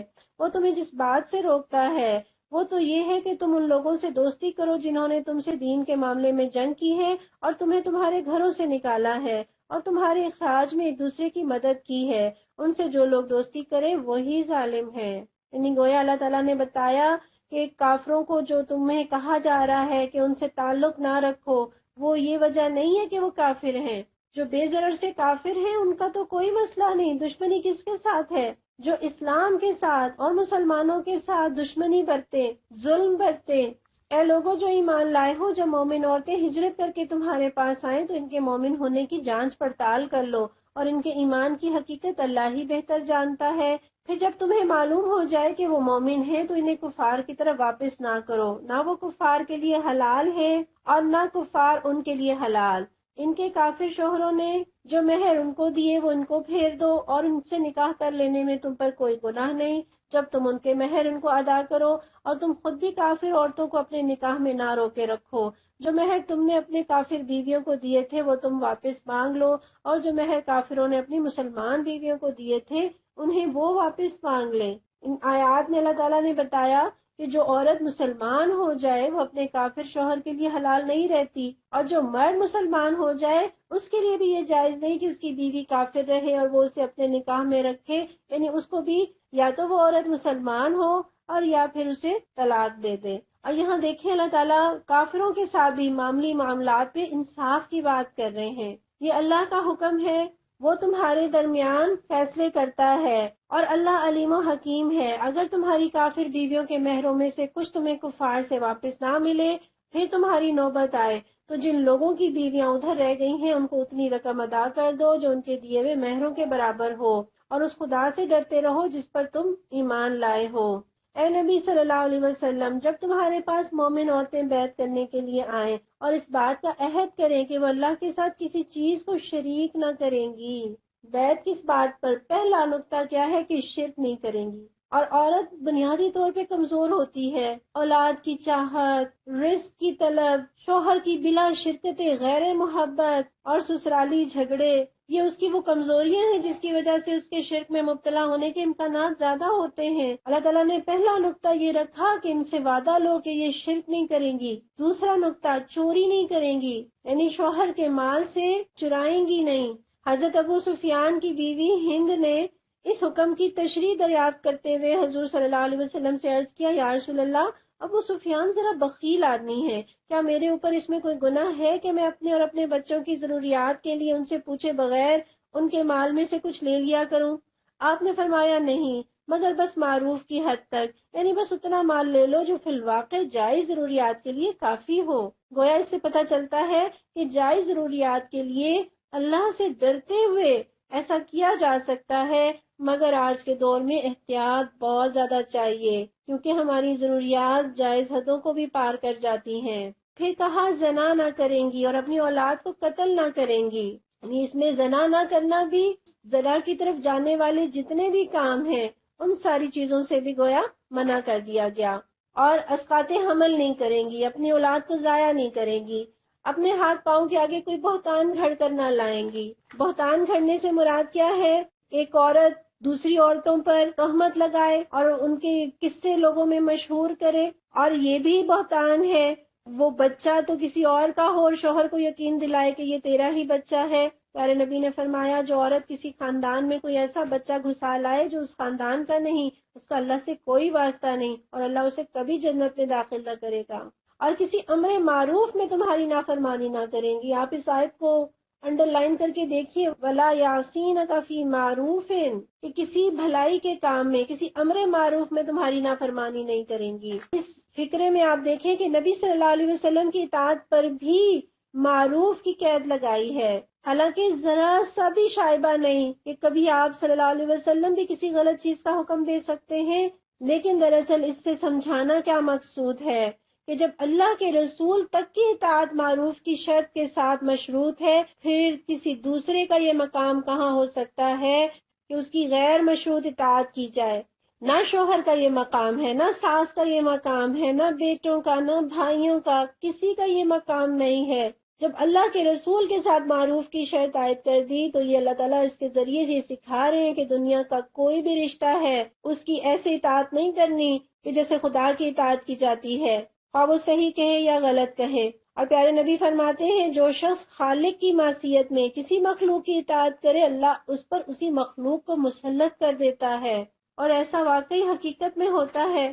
احادیث میں اور بھی ہے جن چیزوں کے حوالے سے عورتوں سے بیعت لی تو ہمیں یہ چیزیں نوٹ کر لینی چاہیے. ایک تو یہ آپ نے بیعت لی کے مننے والوں پر نوحہ نہیں کریں گی، یہ بھی بیعت لی کہ غیر مردوں سے تنہائی میں بات نہ کریں گی، یعنی اکیلے میں نہیں ملیں گی. اور اس میں ٹیکسٹنگ اور یہ ساری چیزیں بھی آ جاتی ہیں. اور پھر یہ بھی بیعت لی کہ جاہلیت کے سے بناؤ سنگھار کر کے اپنی نمائش نہ کریں گی، اور یہ بھی کہ اپنے شوہر سے دھوکے بازی نہیں کریں گی. اور جب نبی صلی اللہ علیہ وسلم سے پوچھا کہ شوہروں سے دھوکے بازی کا کیا مطلب ہے تو فرمایا کہ یہ کہ تو اس کا مال لے اور دوسروں پر لٹائے. اور ام عطیہ فرماتی ہیں کہ حضور نے بیعت لینے کے بعد ہمیں یہ بھی حکم دیا کہ ہم عیدین کی جماعت میں حاضر ہوا کریں گی، البتہ جمعہ ہم پر فرض نہیں اور جنازوں پر جانے سے ہمیں آپ نے منع فرما دیا. ایک عید کی نماز میں آپ صلی اللہ علیہ وسلم نے خطبہ ارشاد فرمایا، پھر اس کے بعد عورتوں کے پاس تشریف لے گئے اور یہی آیت پڑھی، یہی بیعت والی آیت پڑھی اور پوچھا کہ کیا تم ان شرطوں پر قائم ہوتی ہو؟ تو ایک خاتون نے جواب دیا ہاں، یعنی سب کا جواب جو ہے وہ ایک خاتون نے دیا ہاں. پھر آپ صلی اللہ علیہ وسلم نے فرمایا صدقہ کرو، اور پھر حضرت بلال نے کپڑا بچھا دیا، عورتیں اپنے چھلے اور انگوٹھیاں کپڑے میں ڈالنے لگیں. ہم سے خطا ہو سکتی ہے، کوتاہی ہو سکتی ہے، تو اس کوتاہی کا ازالہ کیا ہے؟ صدقے کے ذریعے ہم ان کوتاہیوں کا ازالہ کرنے والے ہوں۔ اور پیارے نبی صلی اللہ علیہ وسلم نے کبھی بیعت لیتے ہوئے ہاتھ نہیں ملایا تھا، ہاتھ نہیں چھوا تھا۔ آپ نے فرمایا میں عورتوں سے مصافحہ نہیں کرتا۔ تو جب پیارے نبی عورتوں سے ہاتھ نہیں ملاتے تھے جو اتنے پاکیزہ تھے، تو ہمارے میں شیک ہینڈ کی اجازت کہاں سے آ گئی؟ کیا ہم مردوں سے چوڑیاں پہن سکتے ہیں؟ کیا ہنسی مذاق کرتے ہوئے دیور کے ہاتھ پر ہاتھ مار سکتے ہیں؟ جلتا ہوا انگارہ کسی کے ہاتھ پر رکھا جائے یہ کم تکلیف دہ ہے، مگر یہ کہ کسی غیر محرم کے ساتھ عورت کا ہاتھ ٹچ کرے، یقیناً اللہ درگزر فرمانے والا اور رحم کرنے والا ہے۔ اے لوگوں جو ایمان لائے ہو، ان لوگوں کو دوست نہ بناؤ جن پر اللہ نے غضب فرمایا ہے، جو آخرت سے اسی طرح مایوس ہیں جس طرح قبروں میں پڑے ہوئے کافر مایوس ہیں۔ سورہ صف مدنی سورہ ہے اور اس کے مضمون پر غور کرنے سے اندازہ ہوتا ہے کہ یہ غزوہ احد کے قریبی زمانے میں نازل ہوئی ہوگی۔ بسم اللہ الرحمن الرحیم۔ اللہ کی تسبیح کی ہے ہر اس چیز نے جو آسمانوں اور زمین میں ہے، اور وہ غالب اور حکیم ہے، وہ زبردست ہے، وہ بڑی حکمت والا ہے۔ یا ایھا الذین آمنوا لم تقولون ما لا تفعلون۔ اے لوگوں جو ایمان لائے ہو، تم کیوں وہ بات کہتے ہو جو کرتے نہیں ہو؟ اللہ کے نزدیک یہ سخت ناپسندیدہ حرکت ہے کہ تم کہو وہ بات جو کرتے نہیں۔ اس آیت کو انڈر لائن کر لیجئے۔ اللہ تعالیٰ نے مجھے اور آپ کو مخاطب کیا ہے، تم کیوں وہ بات کہتے ہو جو کرتے نہیں؟ ہم کیا کہتے ہیں؟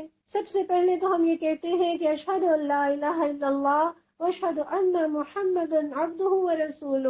ہم گواہی دیتے ہیں کہ اللہ کے سوا کوئی معبود نہیں۔ یہ سر جھکے گا تو اللہ کے سامنے، اطاعت ہوگی تو اللہ کی، مانگیں گے تو رب سے، اور محمد صلی اللہ علیہ وسلم اللہ کے بھیجے ہوئے رسول ہیں، اللہ کے بندے ہیں۔ کیا ہم نے نبی صلی اللہ علیہ وسلم کی حدیث کو، آپ کی سنت کو، آپ کی باتوں کو ایسے ہی تھاما ہے کہ وہ اللہ کا پیغام لے کر آئے ہیں؟ کیا ہم اس دعوے میں سچے ہیں؟ مجھے اور آپ کو عمل سے اپنے اس دعوے کو سچا کرنا ہے، خود بھی نیک بننا ہے، لوگوں کو بھی نیکی کی طرف دعوت دینی ہے، لیکن ایسا نہ ہو کہ اپنے آپ کو بھول جائیں۔ پیارے نبی فرماتے ہیں قیامت کے روز ایک آدمی لایا جائے گا اور آگ میں پھینک دیا جائے گا، اس کی انتڑیاں اس آگ میں باہر نکل پڑیں گی، اور پھر وہ آدمی ان انتڑیوں کو اس طرح لیے پھر رہا ہوگا جس طرح گدھا اپنی چکی میں پھرتا ہے، اور اسے دیکھ کر دوسرے جہنمی اس کے پاس جمع ہوں گے اور پوچھیں گے اے فلاں یہ تمہارا کیا حال ہے؟ کیا تم دنیا میں ہمیں نیکیوں کی تلقین نہیں کرتے تھے اور برائیوں سے نہیں روکتے تھے؟ وہ کہے گا میں تمہیں تو نیکیوں کا سبق دیتا تھا لیکن خود نیکی کے قریب بھی نہیں جاتا تھا، تمہیں تو برائیوں سے روکتا تھا مگر خود ان پر عمل کرتا تھا۔ یہ متفق علیہ حدیث ہے۔ تو میں اور آپ اپنا جائزہ لیں، ایسا نہ ہو کہ لوگوں کو دعوت دیتے دیتے ہم اپنے آپ کو بھول جائیں، ہم ان نیکیوں پر عمل نہ کر رہے ہوں، ہم ان گناہوں سے نہ بچ رہے ہوں۔ تو مجھے اور آپ کو اپنی ذات کو نہیں فراموش کرنا، خود بھی نیک بننا ہے اور دوسروں کو بھی نیکی کا حکم دینا ہے۔ اللہ کو تو وہ لوگ پسند ہیں، کون سے لوگ پسند ہیں جو اس کی راہ میں اس طرح صف بستہ ہو کر لڑتے ہیں گویا وہ ایک سیسا پلائی ہوئی دیوار ہے۔ یہ اللہ تعالیٰ نے بتا دیا وہ کس سے محبت کرتے ہیں۔ اللہ ہر اس شخص سے محبت کرتے ہیں جو اس کی راہ میں، اپنی راہ میں نہیں، کسی اور کی راہ میں نہیں، اللہ کی راہ میں، نہ مال کے لالچ میں، نہ تعریف کے لالچ میں، نہ کوئی دشمنی، نہ کسی کی محبت۔ ان کی محنتیں ہیں تو اللہ کو خوش کرنے کے لیے، اللہ کا دین غالب کرنے کے لیے۔ پیارے نبی فرماتے ہیں کہ اگر کسی کے دل میں اونٹ کی رسی حاصل کرنے کی بھی نیت ہوئی تو اس کا اجر ضائع ہو گیا۔ کوئی مفاد نہیں، کوئی تعریف نہیں، کوئی چیز نہیں چاہیے۔ طے کر لیں اپنے لیے کہ صرف اللہ کے لیے، اللہ کے دین کو غالب کرنے کے لیے محنت کرنی ہے، اور کس طرح سے؟ صف بستہ ہو کے، مل کر، ٹیم ورک کے ساتھ، اجتماعیت کے ساتھ، کہ اکیلے آدمی کو تو شیطان اچک لے جاتا ہے۔ پیارے نبی فرماتے ہیں کہ شیطان ایک آدمی کے ساتھ ہوتا ہے، جب دو ہو تو وہ بھاگ جاتا ہے، اور آپ نے فرمایا ید اللہ علی الجماعہ، اللہ کا ہاتھ ہے جماعت پر۔ پیارے نبی فرماتے ہیں میں تمہیں 5 باتوں کا حکم دیتا ہوں، جماعت کا، سمع کا، اطاعت کا، ہجرت کا اور جہاد کا۔ گویا اللہ کے راستے میں محنت کرنے کے لیے پیچھے ٹیم ورک بنانے کی ضرورت ہے، مل کر کام کرنے کی ضرورت ہے۔ اور آپ نے فرمایا جو جنت کے وسط میں گھر بنانا چاہے اسے چاہیے کہ اجتماعیت کے ساتھ جڑا رہے، بھیڑیا اس بکری پر حملہ نہیں کرتا جو ریوڑ کے ساتھ ہوتی ہے، وہ اس بکری پر حملہ کرتا ہے جو الگ اکیلی کھڑی ہوتی ہے۔ تو مجھے اور آپ کو مل کر کام کرنا ہے، ٹیم ورک کے ساتھ کام کرنا ہے، ڈسپلن کے ساتھ، مضبوطی کے ساتھ، خلوص کے ساتھ، اچھے کردار کے ساتھ، اپنے مقصد کا سچا عشق ہو۔ اور پیارے نبی فرماتے ہیں جہاد کا غبار اور جہنم کا دھواں کسی مومن کے پیٹ میں کبھی جمع نہیں ہوں گے۔ یہ نسائی کی روایت ہے۔ جو اللہ کے راستے میں محنت کرتے ہیں جہنم کا دھواں ان کے اندر نہیں جائے گا انشاءاللہ۔ اللہ ہمیں اپنے راستے میں قبول کر لے۔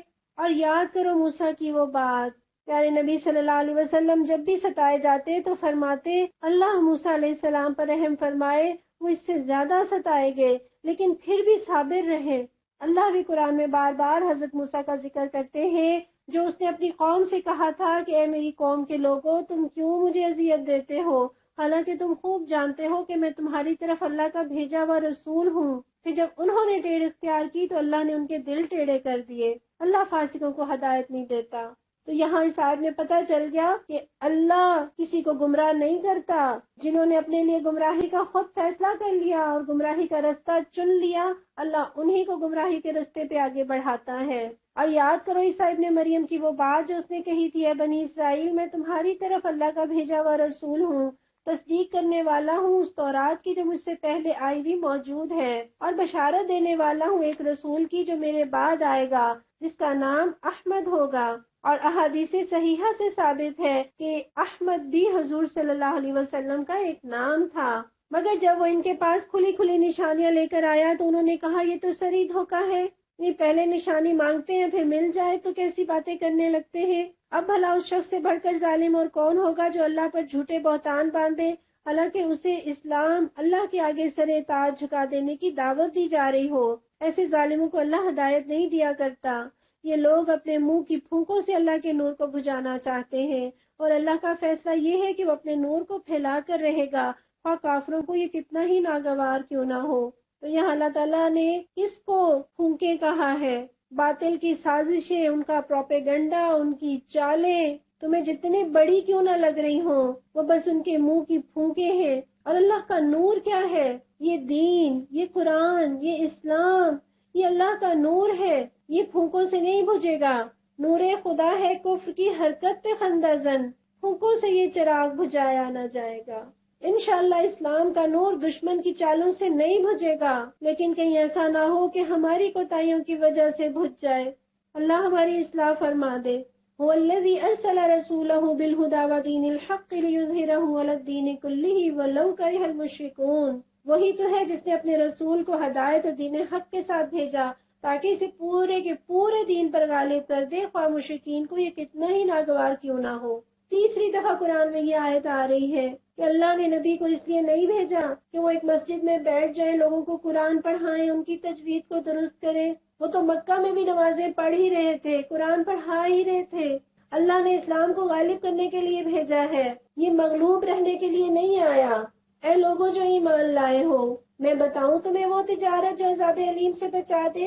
آپ غور کیجئے، کیا ایمان ہمیں عذاب علیم سے نہیں بچائے گا؟ اس آیت سے پتہ چلتا ہے کہ صرف ایمان نجات کے لیے کافی نہیں ہے، ایمان لانے کے بعد ہی کوئی کام کرنا پڑے گا۔ وہ کیا ہے؟ اللہ تعالیٰ نے وہ کام یہاں بتایا، وہ تجارت، وہ بزنس، وہ کاروبار۔ اور اللہ نے یہاں تجارت کا لفظ استعمال کیا کہ تجارت وہ چیز ہوتی ہے جس میں انسان اپنا مال لگاتا ہے، وقت لگاتا ہے، محنت، ذہانت، قابلیت، تاکہ اسے فائدہ حاصل ہو۔ تو اللہ بتا رہے ہیں کہ میں بتاتا ہوں تمہیں تجارت، جو اصل فائدہ کیا ہے کہ تمہیں جہنم کے عذاب سے بچا لے گا۔ اور اب وہ تجارت کیا ہے؟ ایمان لاؤ اللہ اور اس کے رسول پر۔ گویا اللہ تعالیٰ بتا رہے ہیں کہ یہ زبانی دعوت صرف کافی نہیں ہے، بلکہ جس چیز پر ایمان لائے ہو اس کی خاطر ہر طرح کی قربانی برداشت کرنے کے لیے تیار ہو جاؤ۔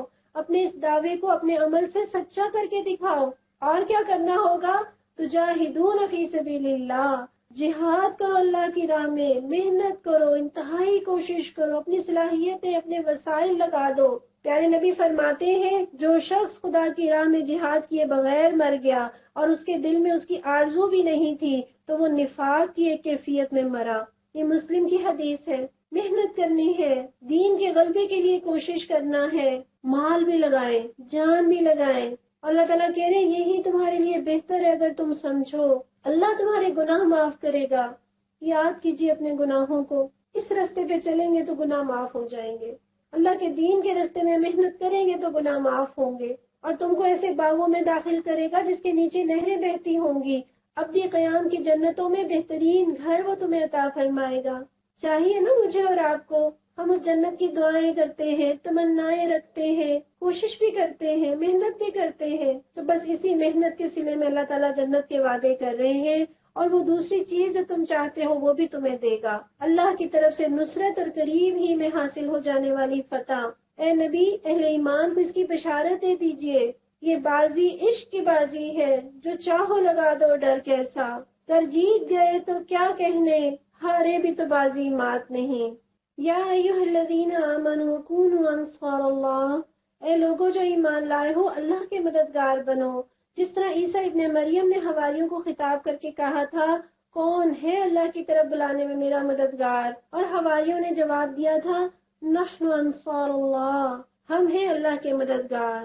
اللہ کے نبیوں کو بھی مدد کی ضرورت ہے، اللہ تعالیٰ دین کی مدد کو اپنی مدد کہتا ہے، کون میری مدد کرے گا؟ بادشاہوں کا بادشاہ مجھے اور آپ کو پکار لگاتا ہے، آؤ میرے دین کے مددگار بن جاؤ، میرے دین کے لیے محنت کرنے والے بن جاؤ۔ یہ بہت اعزاز کی بات ہے، اللہ کا دین کبھی محروم نہیں رہا، میں نہیں کروں گی تو کوئی اور کر لے گا، کبھی بھی دین کے نام پر وقت دیں، مال دیں، صلاحیتیں دیں، تو یوں کہیں کہ پروردگار یہ نیکی کے کام میں میرا حصہ ہے، یہ میرا حصہ ڈال لیجئے۔ پیارے نبی صلی اللہ علیہ وسلم ایام حج میں فرماتے کون ہے جو مجھے پناہ دے تاکہ میں لوگوں تک اللہ کا پیغام پہنچاؤں، اس لیے کہ قریش مجھے فریضہ رسالت ادا نہیں کرنے دیتے، حتیٰ کہ اوس اور خزرج نے آپ کی پکار پر لبیک کہا اور آپ کی حفاظت کا ذمہ لیا، اسی لیے آپ صلی اللہ علیہ وسلم نے ان کا نام انصار رکھ دیا۔ اللہ اپنی مدد کے لیے بلاتا ہے، اللہ اپنے دین کی مدد کے لیے بلاتا ہے، دین کے غلبے کی طرف دعوت دیتا ہے۔ عشرت سے کیسے گزرے جب دین پہ آنچ آئے، یہ سر ہو دوش پر کیوں، یہ جان کیوں نہ جائے، حق جانچتا ہے کس نے کیسے وفا نبھائی، ہم آخرت کے راہی، جس جا کہیں شریعت ہم سر بکف وہاں ہوں، حق روک دے جو لیکن رک جائے ہم جہاں ہوں، ہم کو نہ ہو گوارا اسلام کی تباہی، ہم آخرت کے راہی۔ اگر ہمارے ارد گرد جہالت ہے، فحاشی ہے، شرک ہے، بدعت ہے، اگر اسلام کے نام پر بننے والی اس ریاست میں سود کا نظام ہے، بے حیائی ہے، تو میرے اور آپ کو چین سے سونے کا حق نہیں، چین سے زندگی گزارنے کا حق نہیں۔ ہر انسان کی زندگی میں کوئی نہ کوئی ٹرننگ پوائنٹ ہوتا ہے جسے وہ ساری زندگی یاد کرتا ہے کہ اس وقت کسی نے مجھے مشورہ دیا اور میں نے وہاں ایڈمیشن لے لیا، کوئی فیصلہ، کاروبار کا فیصلہ، شادی کا فیصلہ، کسی جاب کو، کسی لائن کو لینے کا فیصلہ آپ نے کیا، وہ لمحہ آپ کی زندگی کا ٹرننگ پوائنٹ بن جاتا ہے۔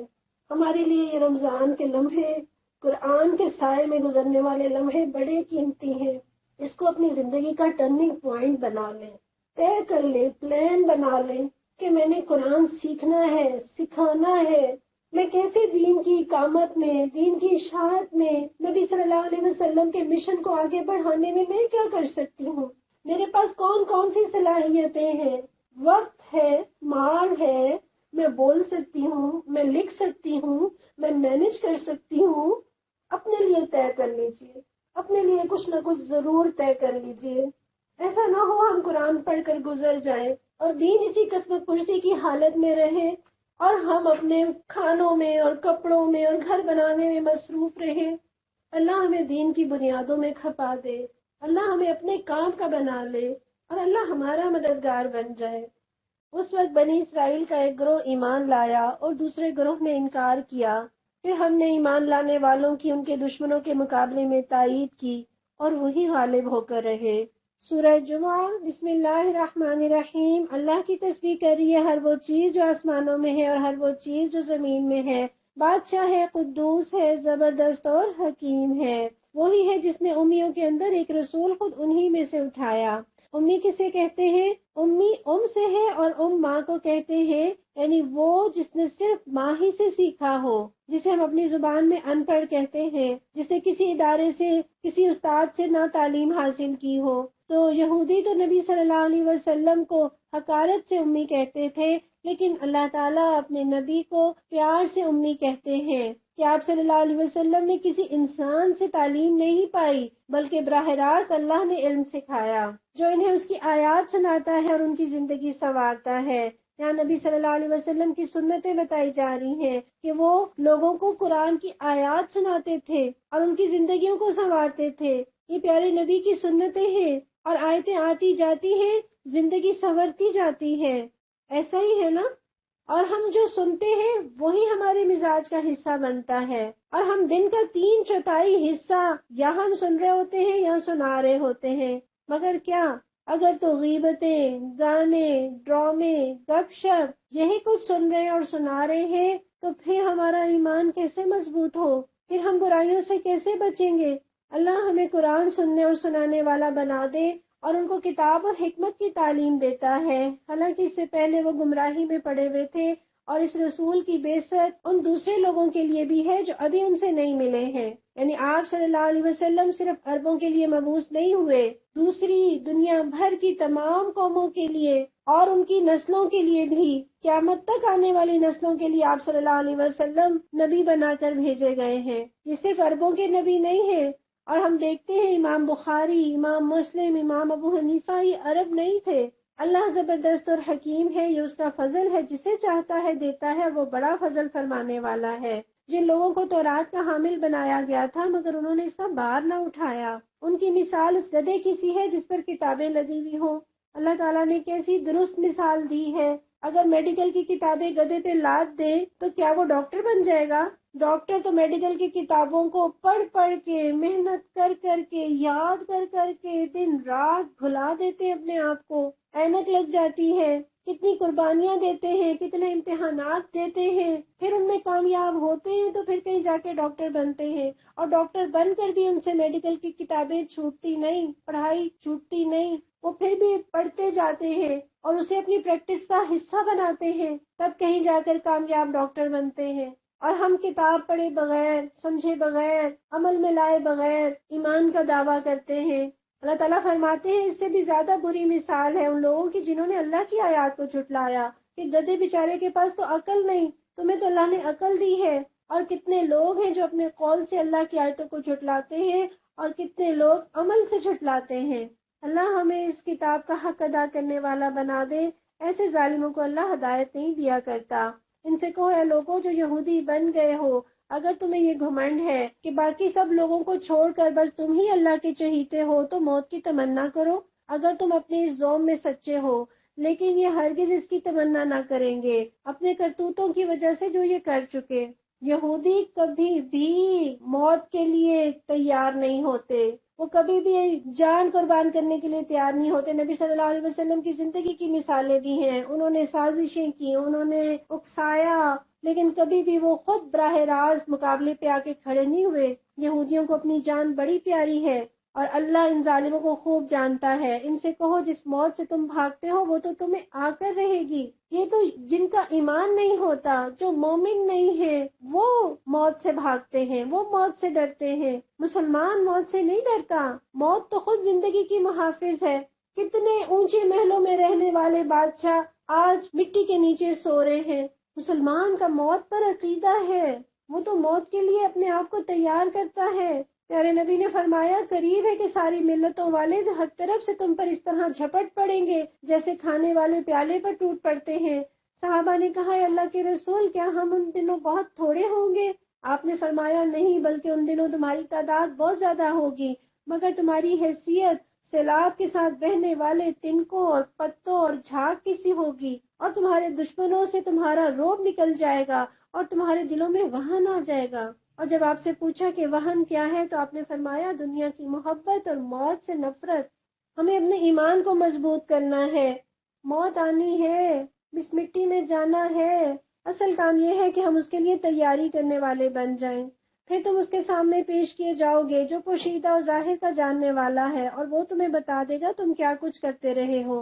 اے لوگوں جو ایمان لائے ہو، جب پکارا جائے نماز کے لیے جمعے کے دن تو اللہ کے ذکر کی طرف دوڑو اور خرید و فروخت چھوڑ دو، خرید و فروخت چھوڑنے سے کیا مراد ہے کہ ہر دوسری مصروفیت چھوڑ کے بس نماز کی تیاری شروع کر دیں. اور دوڑنے سے مراد، جس کو ہم اردو میں کہتے ہیں نا دوڑ دھوپ کرنا، وہ مراد ہے، بھاگنا مراد نہیں ہے. یہاں دوڑنے سے مراد یہ ہے کہ آدمی اذان سن کر فوراً مسجد کی تیاری کرنے میں لگ جائے. یہ تمہارے لیے زیادہ بہتر ہے اگر تم سمجھو. پیارے نبی فرماتے ہیں جمعے کے روز ملائکہ ہر آنے والے کا نام اس کی آمد کی ترتیب کے ساتھ لکھتے جاتے ہیں، اور پھر جب امام خطبہ دینے کے لیے نکلتا ہے تو وہ نام لکھنے بند کر دیتے ہیں اور ذکر یعنی خطبہ سننے میں لگ جاتے ہیں.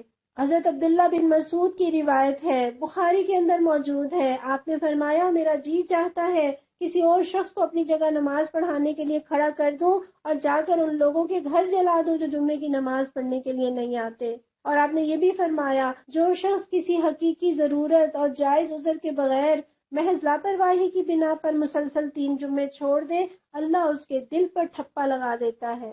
بلکہ ایک روایت میں تو یہ الفاظ ہیں کہ اللہ اس کے دل کو منافق کا دل بنا دیتا ہے. پھر جب نماز پوری ہو جائے تو زمین میں پھیل جاؤ اور اللہ کا فضل تلاش کرو. اللہ دنیا کے کام کرنے سے منع نہیں کرتا، صرف اللہ تعالیٰ کہتے ہیں ترجیحات بدلو، پہلی پریورٹی نماز ہو، اللہ کا دین ہو، اس کے بعد باقی کام. اور اللہ کو کثرت سے یاد کرتے رہو، شاید کہ تمہیں فلاح نصیب ہو جائے. اور جب انہوں نے تجارت اور کھیل تماشا ہوتے دیکھا تو اس کی طرف لپک گئے اور تمہیں کھڑا چھوڑ دیا. یہاں پر وہ واقعہ ذکر ہے کہ جب مدینہ میں شام سے ایک تجارتی قافلہ عین جمعے کی نماز کے وقت آیا اور اس نے ڈھول تاشے بجانے شروع کر دیے تاکہ لوگوں کو اس کی آمد کی اطلاع ہو جائے.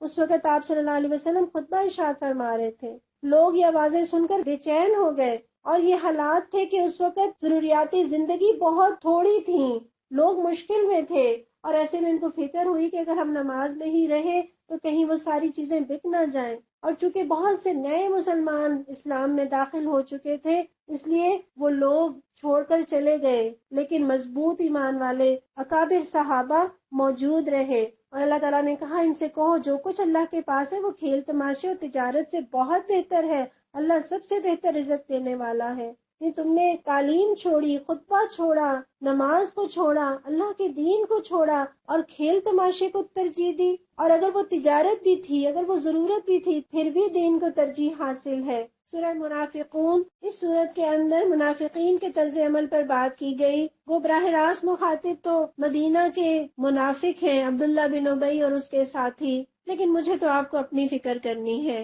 کہیں میرے اندر تو منافقت کی کوئی علامت نہیں پائی جاتی. ہم نے قرآن میں بہت ساری علامتیں پڑھی نفاق کی. ابھی پیچھے ہم پڑھ کر آئے لما تقولون ما لا تفعلون، تم کہتے کیوں ہو وہ بات جو کرتے نہیں. اس سے پہلے ہم یہ بھی پڑھ چکے کہ نماز کے لیے آتے ہیں تو قسمت آتے ہوئے آتے ہیں، راہ خدا میں مال خرچ کرتے ہیں تو چٹی سمجھ کر کرتے ہیں، قسمیں کھاتے ہیں، بڑکے مارتے ہیں، بہانے تراشتے ہیں، بری باتوں کا حکم دیتے ہیں، بھلی باتوں سے منع کرتے ہیں، جہاں فائدہ نظر آئے وہاں ڈھلک جاتے ہیں، ایمان والوں کا مذاق اڑاتے ہیں. جب بے دین لوگوں سے ملتے ہیں تو کہتے ہیں ہم تمہارے ساتھ تھے، اور جب دین والوں سے ملتے ہیں تو کہتے ہیں ہم تو تمہارے ساتھ ہیں.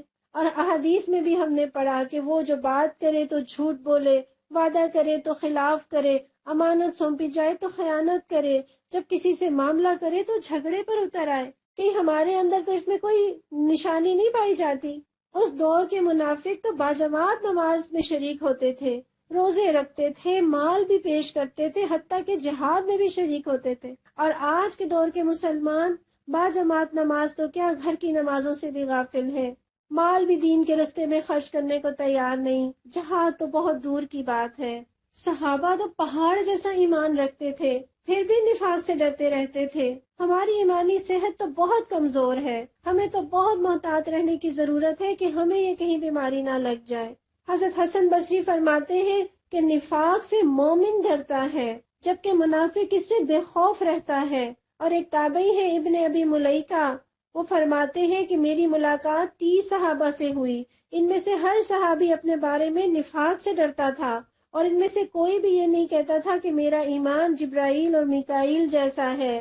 حضرت ابراہیم تیمی رحمۃ اللہ علیہ فرماتے کہ میں نے اپنے قول کو اپنے عمل پر پیش نہیں کیا مگر حالت یہ ہوتی ہے کہ مجھے اس بات کا ڈر لاحق ہوتا ہے کہ کہیں مجھے جھٹلا نہ دیا جائے. مجھے اور آپ کو اپنے ایمان کی فکر کرنی ہے. اور پیارے نبی نے ارشاد فرمایا 2 خصلتیں جو کبھی منافق میں جمع نہیں ہو سکتی، اچھا اخلاق اور دین کی سمجھ۔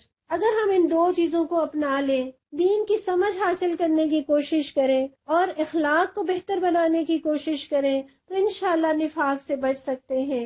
صحابہ دین کی سمجھ حاصل کرنے کے لیے اتنی محنت کیا کرتے تھے۔ حضرت عبداللہ ابن عباس فرماتے ہیں کہ میں صحابہ کرام سے احادیث معلوم کرنے میں لگ گیا، حالانکہ مفسر قرآن ہے، وہ صحابہ سے احادیث معلوم کرنے کے لیے اتنا شوق اور اتنا جذبہ تھا کہ جب انہیں معلوم ہوتا کہ فلاں صحابی رسول کے پاس حدیث موجود ہے تو ان کے مکان پر پہنچ جاتے، اور وہاں جا کر معلوم ہوتا کہ وہ آرام کر رہے ہیں تو اپنی چادر ان کے دروازے کے سامنے بچھا کر لیٹ جاتے۔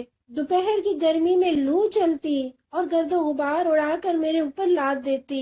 جب صاحب خانہ باہر آ کر مجھے دیکھتے تو حیرت زدہ ہو کر پوچھتے زادہ رسول یعنی رسول اللہ صلی اللہ علیہ وسلم کے چچا زاد کیسے آنا ہوا؟ آپ نے یہ زحمت کیوں کی؟ مجھے کیوں نہ بلوا لیا؟ میں کہتا نہیں جناب، مجھے ہی آنا چاہیے تھا، پھر میں ان سے حدیث معلوم کرتا۔ ہم اپنا حال دیکھیں، ہمارا کیا حال ہے۔ اللہ ہمیں دین سیکھنے والا بنا دے۔ یہ دین دل میں اترے گا تو نفاق نکلے گا۔ اے نبی صلی اللہ علیہ وسلم، جب یہ منافق تمہارے پاس آتے ہیں تو کہتے ہیں ہم گواہی دیتے ہیں کہ آپ یقیناً اللہ کے رسول ہیں۔ ہاں، اللہ جانتا ہے کہ تم ضرور اس کے رسول ہو، مگر اللہ گواہی دیتا ہے کہ یہ منافق قطعی جھوٹے ہیں۔ انہوں نے اپنی قسموں کو ڈھال بنا رکھا ہے اور اس طرح یہ اللہ کے راستے سے خود رکتے ہیں اور دنیا کو روکتے ہیں۔ کیسی بری حرکتیں ہیں جو یہ لوگ کر رہے ہیں۔ یہ سب کچھ اس وجہ سے ہے کہ ان لوگوں نے ایمان لا کر پھر کفر کیا، اس لیے ان کے دلوں پر مہر لگا دی گئی۔ اب یہ کچھ نہیں سمجھتے۔ انہیں دیکھو تو ان کے جسے تمہیں بڑے شاندار نظر آئیں، بولے تو تم ان کی باتیں سنتے رہ جاؤ، مگر اصل میں گویا یہ لکڑی کے کندے ہیں جو دیوار کے ساتھ چن کر رکھ دیے گئے ہوں، یعنی بس ڈیکوریشن پیس ہے۔ ان کے اندر عقل اور سمجھ اور شعور نہیں، ہر زور کی آواز کو یہ اپنے خلاف سمجھتے ہیں۔ اس جملے کے اندر تو گویا مجرم کی تصویر کھینچ دی گئی کہ چونکہ ان کے اندر نفاق ہوتا ہے لہٰذا ذرا سی بھی ہوا چلے انہیں ہر وقت دھڑکا لگا رہتا ہے کہ کہیں ان کے جرائم کھل نہ جائیں۔ یہ پکے دشمن ہیں، ان سے بچ کر رہو، اللہ کی مار ان پر، یہ کدھر الٹے پھرائے جا رہے ہیں۔ اور جب ان سے کہا جاتا ہے آؤ تاکہ اللہ کا رسول تمہارے لیے مغفرت کی دعا کرے تو سر جھٹکتے ہیں اور تم دیکھتے ہو کہ وہ بڑے گھمنڈ کے ساتھ آنے سے رکتے ہیں۔ یہاں عبداللہ ابن ابی جب غزوہ احد میں 300 منافقوں کو لے کر الگ ہو گیا اور لوگوں کے اوپر یہ بات کھل گئی کہ یہ منافق ہے، اس کے بعد پھر جب پہلا جمعہ آیا اور یہ پھر مسجد میں کھڑا ہوا جمعے کی نماز میں، خطبے سے پہلے اس کی عادت تھی کھڑا ہو کر آواز لگاتا لوگوں یہ اللہ کے رسول ہیں، ان کی بات کو غور سے سنو۔ تو جب یہ کھڑا ہونے لگا تو لوگوں نے اسے ڈانٹ کر بچھا دیا کہ تمہیں یہ بات زیب نہیں دیتی، تو غصے سے باہر نکل گیا اور لوگوں نے کہا کہ نہیں، اللہ کے نبی کے پاس جاؤ استغفار کرو، لیکن اس نے کہا میں مغفرت کے لیے آپ صلی اللہ علیہ وسلم سے نہیں کہوں گا۔ اور ایک روایت میں آتا ہے اس نے کہا تم نے کہا ایمان لاؤ، میں ایمان لایا، تم نے کہا زکوٰۃ دو، میں نے زکوٰۃ دی، اب کہتے ہو میں محمد صلی اللہ علیہ وسلم کو سجدہ کروں، تو یہ مجھ سے نہیں ہوگا، یعنی میں ان کے آگے جھکوں گا نہیں۔ اے نبی تم چاہو ان کے لیے مغفرت کی دعا کرو یا نہ کرو، ان کے لیے یکساں ہے، اللہ ہرگز انہیں معاف نہ کرے گا، اللہ فاسق لوگوں کو ہرگز ہدایت نہیں دیتا۔ بہت ڈر لگتا ہے، پیارے نبی کی محفل میں ہوتے تھے، آپ صلی اللہ علیہ وسلم سے بہترین پڑھانے والا، سکھانے والا، محبت کرنے والا استاد اور کون ہوگا؟ ان کی زبان سے قرآن سن کر، ان کے ارشادات دیکھ کر بھی ان کے دلوں میں ایمان نہیں اترا، تو اللہ تعالیٰ تو ہمیں ایمان کی دولت سے محروم نہ کرنا۔ یہ وہی لوگ ہیں جو کہتے ہیں کہ رسول کے ساتھیوں پر خرچ کرنا بند کر دو تاکہ یہ منتشر ہو جائیں۔ یہ بھی عبداللہ ابن ابی ہی کہتا تھا، انصار سے کہتا کہ تم نے مہاجرین کو جگہ دی، پیسہ دیا، ان کو ٹھہرایا، خرچہ دینا بند کر دو تاکہ یہ بکھر جائیں۔ اور یہ صرف اس دور کا نہیں، ہمیشہ سے لے کر شیب ابی طالب سے لے کر ہر دور میں کفار کا یہی طریقہ رہا ہے کہ مسلمانوں کو جابز نہ دو، تعلیم کے دروازے بند کرو، معیشت میں جکڑ دو، مہنگائی کے چکر میں ان کو پھنسا دو، قرضوں کے نیچے ان کو دبا دو کہ ان کی آواز بھی نہ نکل سکے۔ حالانکہ زمین اور آسمانوں کے خزانوں کا مالک اللہ ہی ہے، مگر یہ منافق سمجھتے نہیں۔ یہ کہتے ہیں کہ ہم مدینے واپس پہنچ جائیں تو جو عزت والا ہے وہ ذلیل کو وہاں سے نکال باہر کرے گا، حالانکہ عزت تو اللہ اور اس کے رسول اور مومنین کے لیے ہے، مگر یہ منافق جانتے نہیں۔ اے لوگوں جو ایمان لائے ہو، تمہارے مال اور تمہاری اولادیں تم کو اللہ کی یاد سے غافل نہ کر دیں۔ جو لوگ ایسا کریں وہی خسارے میں رہنے والے ہیں۔ جو رزق ہم نے تمہیں دیا ہے اس میں سے خرچ کرو، قبل اس کے کہ تم میں سے کسی کی موت کا وقت آ جائے، اور اس وقت وہ کہے اے میرے رب، کیوں نہ تو نے مجھے تھوڑی سی مہلت اور دے دی کہ میں صدقہ کرتا اور صالح لوگوں میں شامل ہو جاتا۔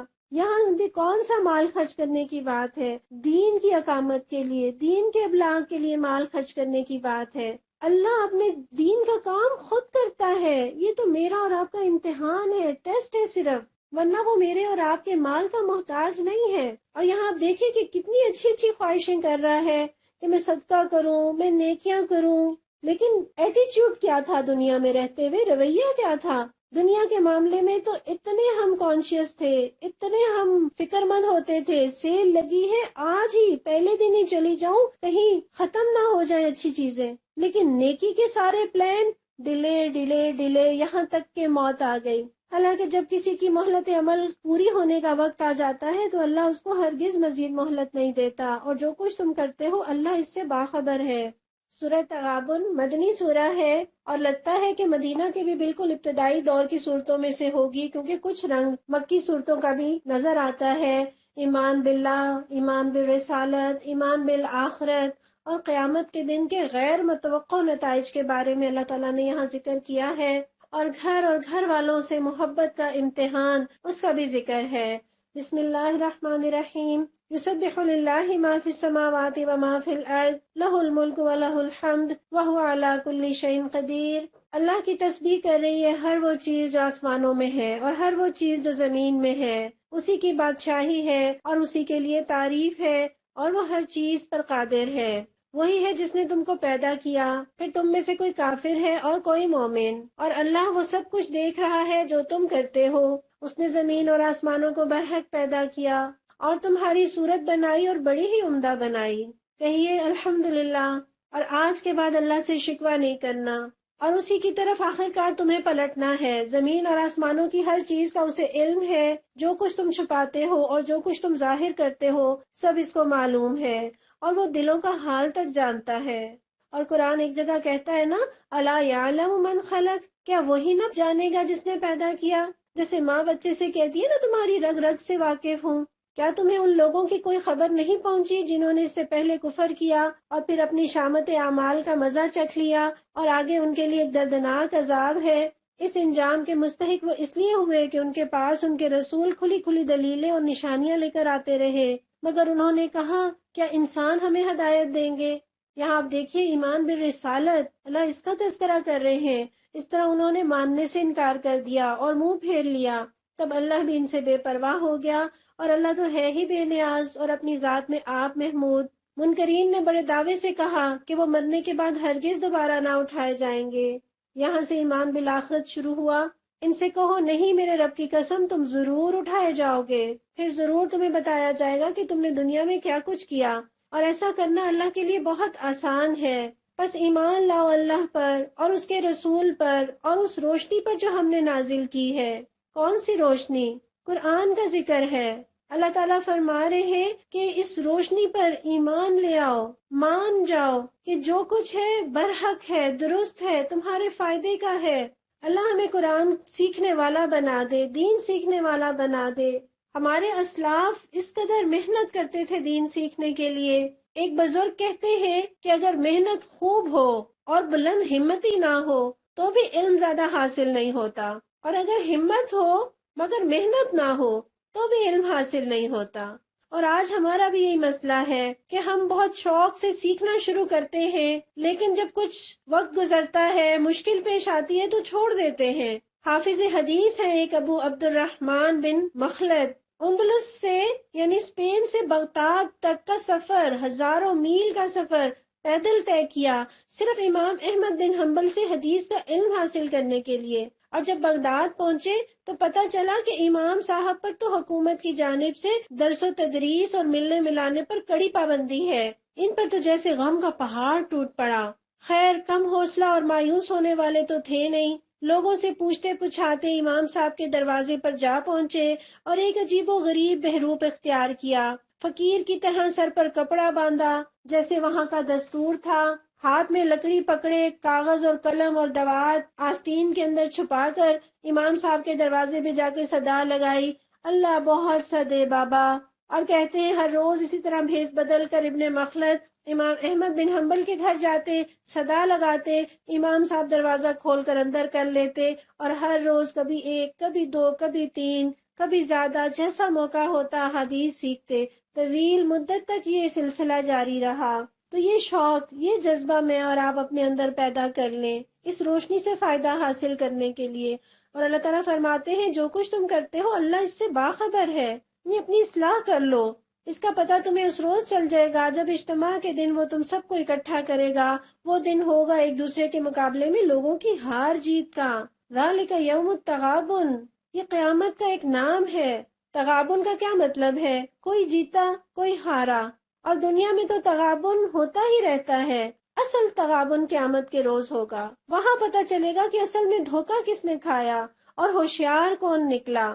اور مفسرین کہتے ہیں کہ اس روز اہل جنت اہل دوزخ کا وہ حصہ مار لے جائیں گے جو ان کو جنت میں ملتا اگر وہ جنتیوں کے سے کام کر کے آئے ہوتے، اور اہل دوزخ جنتیوں کا وہ حصہ پالیں گے جو انہیں دوزخ میں ملتا اگر انہوں نے دنیا میں دوزخیوں کے کام کیے ہوتے۔ اور یہ بھی آتا ہے کہ اس روز ظالم کی اتنی نیکیاں مظلوم لوٹ لے گا جو اس کے ظلم کا بدلہ ہو سکے، یا مظلوم کے اتنے گناہ ظالم پر ڈال دیے جائیں گے۔ ایسے ہی فرد کو نبی صلی اللہ علیہ وسلم نے مفلس کہا جو نماز، روزے، زکوٰۃ لے کر آیا مگر اس حال میں کہ کسی کو گالی دی، بہتان لگایا، کسی کا مال مار کھایا، خون بہایا، مارا پیٹا، پھر ان سارے مظلوموں میں سے ہر ایک پر اس کی نیکیاں لے لے کر بانٹ دی جائیں گی، اور جب نیکیاں ختم ہو جائیں گی تو مظلوموں کے گناہ اس پر ڈال دیے جائیں گے۔ اس سے بڑا خسارہ اور کیا ہوگا؟ اور یہ بھی کہ دنیا میں نافرمانیاں کرنے والے باہم بڑی گہری دوستی، ہم بڑے اچھے دوست ہیں، آخرت میں پتہ چلے گا کہ یہ تو میرا بدترین دشمن تھا۔ ایسے سارے دوست، ایسی ساری رشتہ داریاں قیامت کے دن ایک دوسرے پر لعنت کر رہے ہوں گے، ایک دوسرے کو گالیاں دے رہے ہوں گے۔ اللہ ہمیں اس دن کی کامیابی عطا فرمائے، اس دن کے نقصان سے محفوظ رکھے۔ جو اللہ پر ایمان لایا ہے اور نیک عمل کرتا ہے اللہ اس کے گناہ جھاڑ دے گا اور اسے ایسی جنتوں میں داخل کرے گا جن کے نیچے نہریں بہتی ہوں گی۔ یہ لوگ ہمیشہ ہمیشہ ان میں رہیں گے، یہی بڑی کامیابی ہے۔ اور جن لوگوں نے کفر کیا ہے اور ہماری آیات کو جھٹلایا ہے وہ دوزخ کے باشندے ہوں گے جس میں وہ ہمیشہ رہیں گے، اور وہ بدترین ٹھکانہ ہے۔ اللہم لا تجعلنا منہم، اے اللہ ہمیں ان لوگوں میں شامل نہ کرنا۔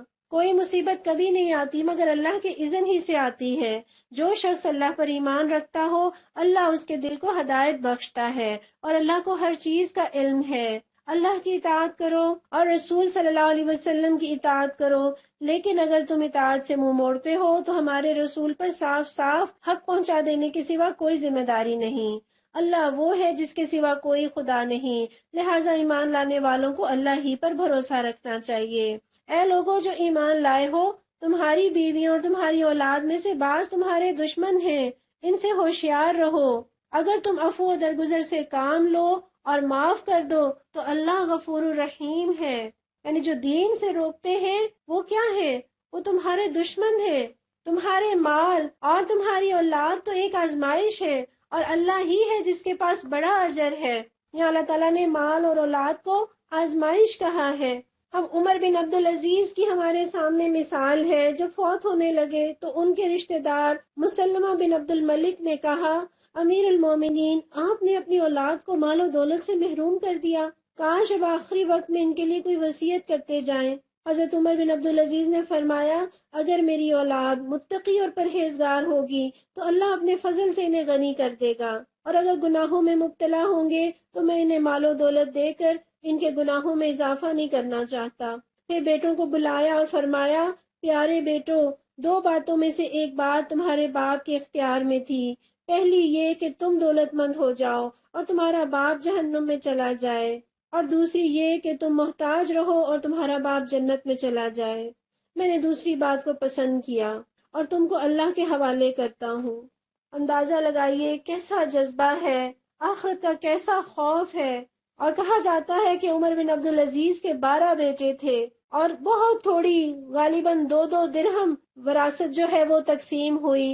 ایک بچے کو 2 درہم ملے، لیکن راوی کہتے ہیں کہ حضرت عمر بن عبدالعزیز کے بچے ایک ایک مجلس میں 100 گھوڑے صدقہ کرتے، اللہ نے انہیں اتنا نوازا۔ اور یہ مسلمہ بن عبد الملک جو اپنی اولاد کے لیے 10 لاکھ درہم چھوڑ کر گیا، وہ مسجد کی سیڑھیوں پر بھیک مانگ رہے ہوتے تھے۔ تو اس اولاد کی خاطر، اس دنیا بنانے کی خاطر اپنی آخرت نہ برباد کر لیں۔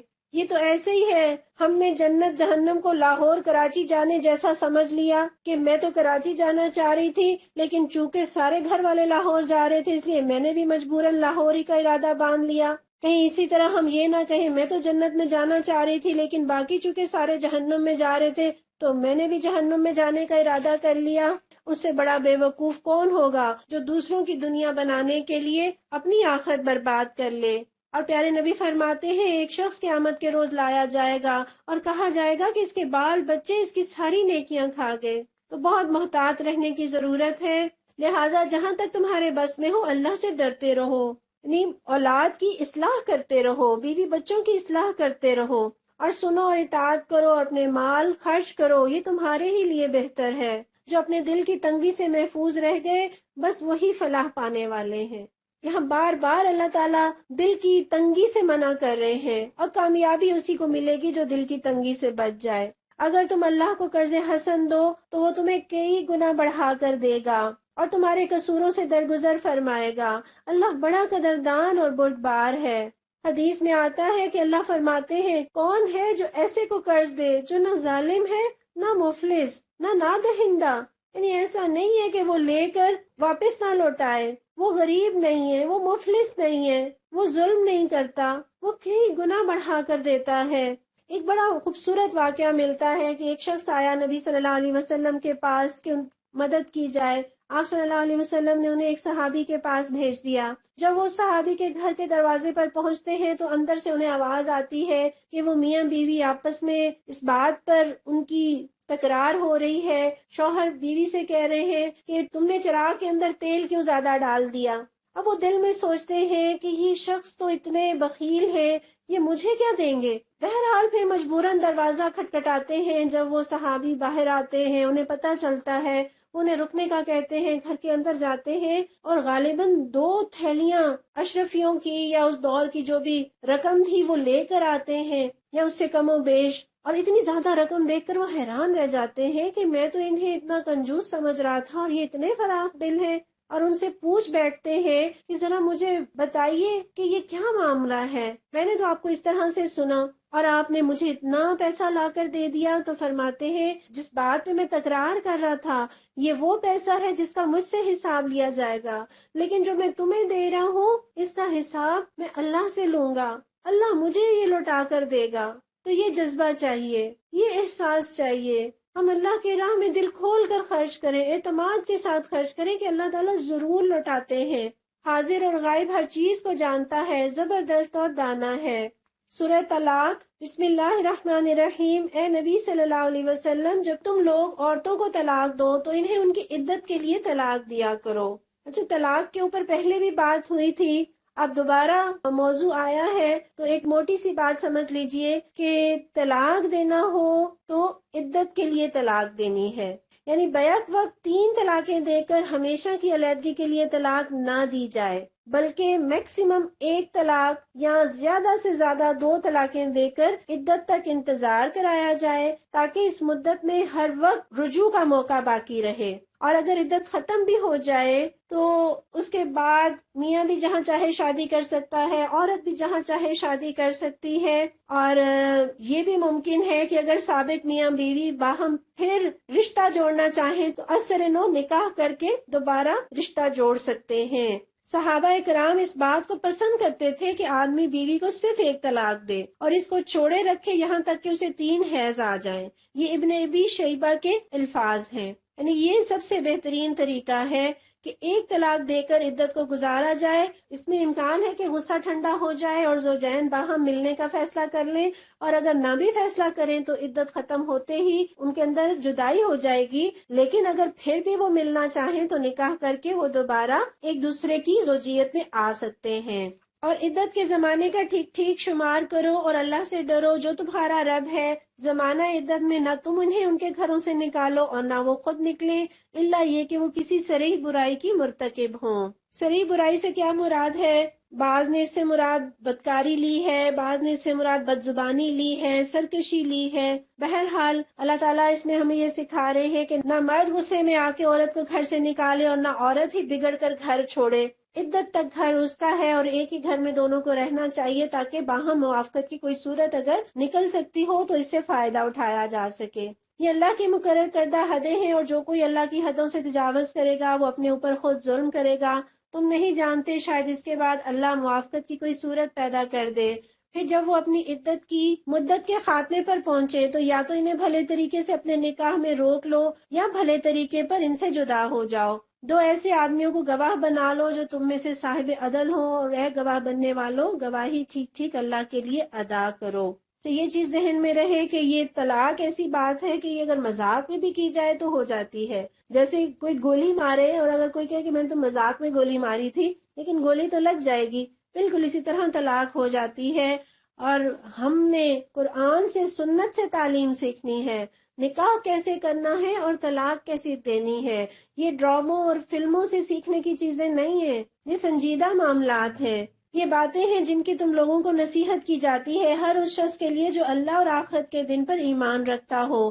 جو کوئی اللہ سے ڈرتے ہوئے کام کرے گا اللہ اس کے لیے مشکلات سے نکلنے کا کوئی راستہ پیدا کرے گا اور اسے ایسے راستے سے رزق دے گا جدھر سے اس کا گمان بھی نہیں جاتا ہوگا۔ یعنی آپ تصور کیجئے، میں یتق اللہ یجعل لہ مخرجا ویرزقہ من حیث لا یحتسب۔ اللہ تعالیٰ احکامات کے بیچ بیچ میں بار بار نصیحت، اللہ کا خوف مد نظر رکھو، اور جو اللہ سے ڈرتے ہوئے زندگی بسر کرے گا تو ظاہر ہے وہ نافرمانی نہیں کرے گا اللہ کی، وہ زیادتی نہیں کرے گا کسی کے ساتھ، اور اللہ تعالیٰ اسے دنیا اور آخرت دونوں میں ہر کرب سے، ہر بے چینی سے نجات دیں گے، اور ہر وہ چیز جو ضرورت کی ہے، جو تسکین پہنچانے والی ہے، اللہ عطا کریں گے ایسی جگہ سے جہاں سے گمان بھی نہیں ہوگا۔ جو اللہ پر بھروسہ کرے اس کے لیے وہ کافی ہے، اللہ اپنا کام پورا کر کے رہتا ہے، اللہ نے ہر چیز کے لیے تقدیر مقرر کر رکھی ہے۔ اور تمہاری عورتوں میں سے جو حیض سے مایوس ہو چکی ہوں ان کے معاملے میں اگر تم لوگوں کو کوئی شک لاحق ہے تو تمہیں معلوم ہو کہ ان کی عدت 3 مہینے ہے، اور یہی حکم ان کا ہے جنہیں ابھی حیض نہ آیا ہو، اور حاملہ عورتوں کی عدت کی حد یہ ہے کہ ان کا وضع حمل ہو جائے، یعنی بیوہ کے لیے بھی اور مطلقہ کے لیے بھی۔ اگر حمل ہے اس دوران میں تو وضع حمل تک عدت مکمل ہو جائے گی۔ جو شخص اللہ سے ڈرے اس کے معاملے میں وہ سہولت پیدا کر دیتا ہے، یہ اللہ کا حکم ہے جو اس نے تمہاری طرف نازل کیا ہے۔ جو اللہ سے ڈرے گا اللہ اس کی برائیوں کو اس سے دور کر دے گا اور اس کو بڑا اجر دے گا۔ ان کو زمانہ عدت میں اسی جگہ رکھو جہاں تم رہتے ہو، جیسی کچھ بھی جگہ تمہیں میسر ہو، اور انہیں تنگ کرنے کے لیے ان کو نہ ستاؤ۔ اگر وہ حاملہ ہوں تو ان پر اس وقت تک خرچ کرتے رہو جب تک کہ ان کا وضع حمل نہ ہو جائے۔ پھر اگر وہ تمہارے لیے بچے کو دودھ پلائیں تو ان کی اجرت انہیں دو، اور بھلے طریقے سے اجرت کا معاملہ باہمی گفت و شنید سے طے کر لو۔ لیکن اگر تم نے اجرت طے کرنے میں ایک دوسرے کو تنگ کیا تو بچے کو کوئی اور عورت دودھ پلا لے گی۔ خوشحال آدمی اپنی خوشحالی کے مطابق نفقہ دے، اور جس کو رزق کم دیا گیا ہو وہ اسی مال میں سے خرچ کرے جو اللہ نے اسے دیا ہے۔ اللہ نے جس کو جتنا کچھ دیا ہے اس سے زیادہ کا وہ اسے مکلف نہیں کرتا۔ بعید نہیں کہ اللہ تنگ دستی کے بعد فراغ دستی بھی عطا فرما دے۔ اتنی ہی بستیاں ہیں جنہوں نے اپنے رب اور اس کے رسولوں کے حکم سے سرتابی کی تو ہم نے ان سے سخت محاسبہ کیا اور ان کو بری طرح سزا دی۔ انہوں نے اپنے کیے کا مزہ چکھ لیا اور ان کا انجام کار گھاٹا ہی گھاٹا ہے۔ اللہ نے آخرت میں ان کے لیے سخت عذاب مہیا کر رکھا ہے۔ بس اللہ سے ڈرو اے صاحب عقل لوگو جو ایمان لائے ہو، اللہ نے تمہاری طرف ایک نصیحت نازل کر دی ہے، ایک ایسا رسول جو تم کو اللہ کی صاف صاف ہدایت دینے والی آیات سناتا ہے تاکہ ایمان لانے والوں اور نیک عمل کرنے والوں کو تاریکیوں سے نکال کر روشنی میں لے آئے۔ جو کوئی اللہ پر ایمان لائے اور نیک عمل کرے اللہ اسے ایسی جنتوں میں داخل کرے گا جن کے نیچے نہریں بہتی ہوں گی، یہ لوگ ان میں ہمیشہ ہمیشہ رہیں گے۔ اللہ نے ایسے شخص کے لیے بہترین رزق رکھا ہے۔ اللہ وہ ہے جس نے 7 آسمان بنائے اور زمین کی قسم سے بھی انہی کی مانند، ان کے درمیان حکم نازل ہوتا رہتا ہے۔ یہ بات تمہیں اس لیے بتائی جا رہی ہے تاکہ تم جان لو کہ اللہ ہر چیز پر قدرت رکھتا ہے، اور یہ کہ اللہ کا علم ہر چیز پر محیط ہے۔ سورہ تحریم، اس کے پس منظر میں بھی ایک واقعہ ہے۔ حضرت عائشہ فرماتی ہیں کہ رسول اللہ صلی اللہ علیہ وسلم ہر روز تمام ازواج مطہرات کے ہاں چکر لگاتے، اور ایک دفعہ ایسا ہوا کہ آپ حضرت زینب کے ہاں زیادہ دیر بیٹھنے لگے، کیونکہ ان کے ہاں کہیں سے شہد آیا ہوا تھا، اور حضور کو شیرینی بہت پسند تھی، اس لیے آپ صلی اللہ علیہ وسلم ان کے ہاں شہد کا شربت نوش فرماتے۔ حضرت عائشہ فرماتی ہیں کہ مجھے اس پر رشک ہوا، اور میں نے باقی ازواج کے ساتھ مل کر یہ طے کیا کہ ہم میں سے جس کے پاس بھی آپ آئیں وہ آپ سے یہ کہے کہ آپ کے منہ سے مغافیر کی بو آتی ہے۔ مغافیر ایک قسم کا پھول ہوتا ہے جس میں کچھ بساند ہوتی ہے، اور اگر شہد کی مکھی سے شہد حاصل کرے تو اس کے اندر بھی اس بساند کا اثر آ جاتا ہے۔ اور یہ بات سب کو معلوم تھی کہ حضور صلی اللہ علیہ وسلم نہایت نفاست پسند ہے، اس لیے آپ صلی اللہ علیہ وسلم کو جب یہ کہا گیا تو آپ نے عہد کر لیا کہ اب یہ شہد استعمال نہیں فرمائیں گے۔ تو یہ آیات نازل ہو گئیں، بسم اللہ الرحمن الرحیم، اے نبی صلی اللہ علیہ وسلم، آپ کیوں اس چیز کو حرام کرتے ہیں جو اللہ نے آپ کے لیے حلال کی ہے؟ کیا اس لیے کہ آپ اپنی بیویوں کی خوشی چاہتے ہیں؟ اللہ معاف کرنے والا اور رحم فرمانے والا ہے۔ اللہ نے تم لوگوں کے لیے اپنی قسموں کی پابندی سے نکلنے کا طریقہ مقرر کر دیا ہے۔ اللہ تمہارا مولا ہے اور وہی علیم و حکیم ہے۔ اور یہ معاملہ بھی قابل توجہ ہے کہ نبی صلی اللہ علیہ وسلم نے ایک بات اپنی ایک بیوی سے راز میں کہی تھی، پھر جب اس بیوی نے کسی اور پر وہ راز ظاہر کر دیا اور اللہ نے نبی صلی اللہ علیہ وسلم کو اس افشائے راز کی اطلاع دے دی، تو نبی صلی اللہ علیہ وسلم نے اس پر کسی حد تک اس بیوی کو خبردار کیا اور کسی حد تک اس سے درگزر کیا۔ پھر جب نبی صلی اللہ علیہ وسلم نے اسے افشائے راز کی یہ بات بتائی تو اس نے پوچھا، آپ کو اس کی کس نے خبر دی؟ نبی صلی اللہ علیہ وسلم نے کہا کہ مجھے اس نے خبر دی جو سب کچھ جانتا ہے اور خوب باخبر ہے۔ یہاں کون سا راز ہے؟ وہ کون سی بات تھی جو نبی صلی اللہ علیہ وسلم نے بتائی تھی؟ اس بات کا تو کھوج لگانا ہی درست نہیں، کیونکہ راز کے افشا کرنے پر ہی تو اللہ تعالیٰ یہاں ایک بیوی کو ٹوک رہے ہیں، اس لیے ہمارے لیے یہ بالکل مناسب نہیں کہ ہم اس کی ٹٹول کریں اور اسے کھولنے کی فکر میں لگ جائیں۔ یہاں میرے اور آپ کے سیکھنے کی کیا بات ہے کہ ہر مرد اپنی بیوی سے راز و نیاز تو کرتا ہی ہے، اور ہم عورتیں جو پیٹ کی ہلکی ہوتی ہیں، اور خاص طور پہ جب یہ کہہ دیا جائے کہ یہ بات کسی کو نہ بتانا، تو یہ جملہ ساتھ لگا کر ہم ضرور یہ بات آگے بتاتے ہیں کہ دیکھو میں یہ بات صرف تمہیں بتا رہی ہوں، تم آگے کسی کو نہ بتانا۔ اور اسی طرح بات جو ہے وہ پھیلتی جاتی ہے، عام گھروں میں بھی اس بات سے بہت سے مسائل پیدا ہو سکتے ہیں، لیکن وہ شخص جو کسی اہم عہدے پر ہو اور اس کے گھر میں ایسے اہم اور نازک معاملات گھر والوں کے علم میں آ سکتے ہیں، اگر ان کے ذریعے سے راز کی باتیں دوسروں تک پہنچ جائیں تو کسی وقت بھی یہ کمزوری کسی بڑے خطرے کا موجب بن سکتی ہے۔ اس لیے تمام بیویاں اور خاص طور پر جن کے شوہر مناصب پر ہوں، انہیں اس بات کا بہت اہتمام کرنے کی ضرورت ہے کہ وہ شوہر کے رازوں کی حفاظت کریں۔ اگر تم دونوں اللہ سے توبہ کرتی ہو تو یہ تمہارے لیے بہتر ہے، کیونکہ تمہارے دل سیدھی راہ سے ہٹ گئے ہیں۔ سیدھی راہ سے ہٹ گئے ہیں سے کیا مراد ہے کہ حق سے ہٹ گئے ہیں۔ امام راضی اس کی تشریح میں کہتے ہیں کہ حق سے مراد رسول اللہ صلی اللہ علیہ وسلم کا حق ہے، اور علامہ آلوسی کہتے ہیں کہ یعنی تم پر واجب تو یہ ہے کہ رسول اللہ صلی اللہ علیہ وسلم جو کچھ پسند کریں اسے پسند کرنے میں، اور جو کچھ آپ ناپسند کریں اسے ناپسند کرنے میں آپ کی موافقت کریں، لیکن تمہارے دل اس معاملے میں آپ کی موافقت سے ہٹ کر آپ کی مخالفت کی طرف مڑ گئے ہیں۔ تو یہاں اس بات کی طرف اشارہ ہے، اور اگر نبی صلی اللہ علیہ وسلم کے مقابلے میں تم نے باہم جتھا بندی کی تو جان رکھو کہ اللہ اس کا مولا ہے، اور اس کے بعد جبرائیل اور تمام صالح اہل ایمان اور سب ملائکہ اس کے ساتھی اور مددگار ہیں۔ بعید نہیں کہ اگر نبی تم سب بیویوں کو طلاق دے دیں، اللہ انہیں ایسی بیویاں تمہارے بدلے میں عطا فرما دے جو تم سے بہتر ہوں، سچی مسلمان، با ایمان، اطاعت گزار، یعنی موڈ کی غلام نہیں، اللہ کی غلام، توبہ گزار، عبادت گزار۔ ہاں، بیویوں کو چاہیے کہ نیک شوہروں کی قدر کریں، شوہروں کو چاہیے کہ اپنی نیک بیویوں کی قدر کریں، اور یہاں مومن عورت کی صفات بیان کی جا رہی ہیں، توبہ گزار، عبادت گزار اور روزے دار، اور شوہر دیدہ ہو یا باکرا، اس سے فرق نہیں پڑتا، لیکن اصل چیز یہ کوالٹیز ہیں جن کا ذکر اللہ نے کر دیا۔ یا ایھا الذین آمنوا قوا انفسکم واہلیکم نارا، اے لوگو جو ایمان لائے ہو، بچاؤ اپنے آپ کو اور اپنے اہل و عیال کو اس آگ سے جس کا ایندھن انسان اور پتھر ہوں گے، جس پر نہایت تند خو اور سخت گیر فرشتے مقرر ہوں گے، جو کبھی اللہ کے حکم کی نافرمانی نہیں کرتے اور جو حکم بھی انہیں دیا جاتا ہے اسے بجا لاتے ہیں۔ آپ تصور کیجئے یہاں اللہ تعالیٰ کیا بتا رہے ہیں، ایمان والوں کو بھی آگ سے خطرہ ہے، اپنے آپ کو بھی بچاؤ اور اپنے گھر والوں کو بھی۔ دنیا میں ہم کسی غیر کو جلتا نہیں دیکھ سکتے، جہنم میں اپنی اولاد کو جلتا ہوا کیسے دیکھیں گے؟ جلے ہوئے مریض کا تصور کیجئے، پورا جسم جھلسا ہوا ہو، کیسی درد اور کیسی تکلیف، کوئی چیز سکون نہیں دیتی۔ اللہ تعالیٰ فرما رہی یہ تمہارے لیے نہیں بھڑکائی، یہ تو پتھروں کے لیے اور پتھر دل انسانوں کے لیے بھڑکائی ہے اللہ نے۔ اور ہم دنیا میں دیکھیں، ہم آئس کریم کھانے کے لیے اکٹھے ہو سکتے ہیں، سیر کے لیے اکٹھے ہو سکتے ہیں، کھانے کے لیے، ڈائن آؤٹ کے لیے، لیکن کیا دین سیکھنے کے لیے اکٹھے نہیں ہو سکتے؟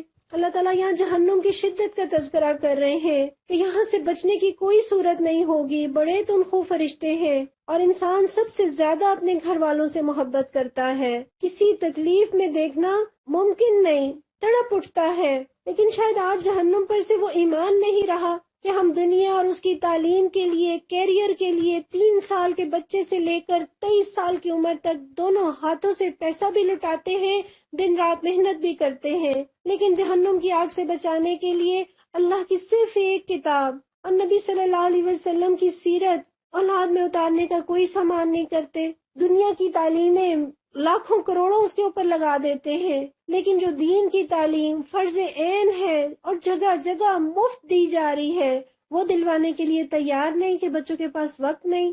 فجر پر بچے نہیں اٹھائے جاتے کہ بیچارے ساری رات پڑھتے رہے، تھک کر سوئے ہیں، نہ جگاؤ، اور اسکول کالج جانے کے لیے جھنجھوڑ کر جگائے جاتے ہیں۔ ہم نے تو شاید آخرت کا پرچہ ہی پھاڑ کر پھینک دیا، دنیا کا پرچہ حل کرانے میں دیوانے ہو گئے۔ بچیاں 5 جماعتیں پڑھا کر تو ہم شادی نہیں کر دیتے، ہم کم از کم کہتے ہیں گریجویشن کر لے، اور بلکہ اس سے بھی کئی زیادہ، کم از کم دین کے معاملے میں اتنا تو کریں کہ شادی سے پہلے قرآن کی تفسیر اور احادیث کا بنیادی علم بیٹے کو بھی بیٹی کو بھی دے کر بھیجیں، جو اس کو زندگی میں کام آئے۔ اللہ ہماری اور ہمارے بچوں کی اصلاح فرما دے۔ اس وقت کہا جائے گا، اے کافرو آج معذرتیں پیش نہ کرو، تمہیں تو ویسا ہی بدلہ دیا جا رہا ہے جیسے تم عمل کر رہے تھے۔ اے لوگوں جو ایمان لائے ہو، اللہ سے توبہ کرو، خالص توبہ، توبۃ النصوح۔ توبۃ النصوح کون سی توبہ ہے؟ جس میں ندامت ہو، جس میں اپنے جو فرائض جن سے غفلت برتی ہو ان کو ادا کیا جائے، جس کا حق مارا ہو اسے واپس کیا جائے، جس کو تکلیف دی ہو اس سے معافی مانگی جائے، اور آئندہ کے لیے عزم کر لے کہ اس گناہ کا اعادہ نہ کرے گا، اور اپنے نفس کو اللہ کی اطاعت میں گھلا دے کہ جس طرح اب تک نافرمانی میں اسے گھلائے رکھا۔ اللہ مجھے اور آپ کو توبہ کرنے والا، پلٹنے والا بنا دے۔ قبرستان ایسے لوگوں سے بھرے ہوئے ہیں جو بڑھاپے میں توبہ کے خواہش مند تھے، اور ہمارے لیے تو رب نے تسلی دی ہے، عبادتیں قبول ہو نہ ہو، ندامتیں ضرور قبول ہو جاتی ہیں۔ معاف کرنے والا بلا رہا ہے، اور جن کو معافی چاہیے انہیں پرواہ بھی نہیں، اللہ بار بار بلاتے ہیں۔ اللہ سے توبہ کر لو، خالص توبہ۔ بعید نہیں کہ اللہ تمہاری برائیاں تم سے دور کر دے اور تمہیں ایسی جنتوں میں داخل فرما دے جن کے نیچے نہریں بہہ رہی ہوں گی۔ یہ وہ دن ہوگا جب اللہ اپنے نبی کو اور ان لوگوں کو جو اس کے ساتھ ایمان لائے ہیں رسوا نہ کرے گا۔ ان کا نور ان کے آگے آگے اور ان کے دائیں جانب دوڑ رہا ہوگا، اور وہ کیا کہہ رہے ہوں گے؟ ربنا اتمم لنا نورنا واغفر لنا انک علی کل شیء قدیر۔ اے ہمارے رب، ہمارا نور ہمارے لیے مکمل کر دے اور ہم سے درگزر فرما، تو ہر چیز پر قدرت رکھتا ہے۔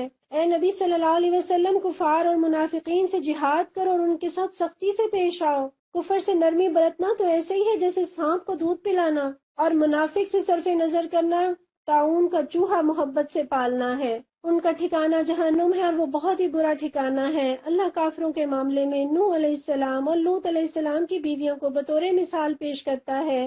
وہ ہمارے 2 صالح بندوں کی زوجیت میں تھیں، مگر انہوں نے اپنے شوہروں سے خیانت کی، اور وہ اللہ کے مقابلے میں ان کے کچھ بھی کام نہ آ سکے۔ دونوں سے کہہ دیا گیا، جاؤ آگ میں جانے والوں کے ساتھ، تم بھی چلی جاؤ۔ اور اہل ایمان کے معاملے میں اللہ فرعون کی بیوی کی مثال پیش کرتا ہے، جبکہ اس نے دعا کی، اے میرے رب، میرے لیے اپنے ہاں جنت میں ایک گھر بنا دے۔ رب ابن لی عندک بیتا فی الجنہ ونجنی من فرعون وعملہ ونجنی من القوم الظالمین، مجھے فرعون اور اس کے عمل سے بچا لے اور ظالم قوم سے مجھے نجات دے۔ اور عمران کی بیٹی مریم کی مثال دیتا ہے، جس نے اپنی شرمگاہ کی حفاظت کی، پھر ہم نے اس کے اندر اپنی طرف سے روح پھونک دی، اور اس نے اپنے رب کے ارشادات اور اس کی کتابوں کی تصدیق کی، اور وہ اطاعت گزار لوگوں میں سے تھی۔ اللہ تعالیٰ نے یہاں پر 4 خواتین کا ذکر کیا ہے۔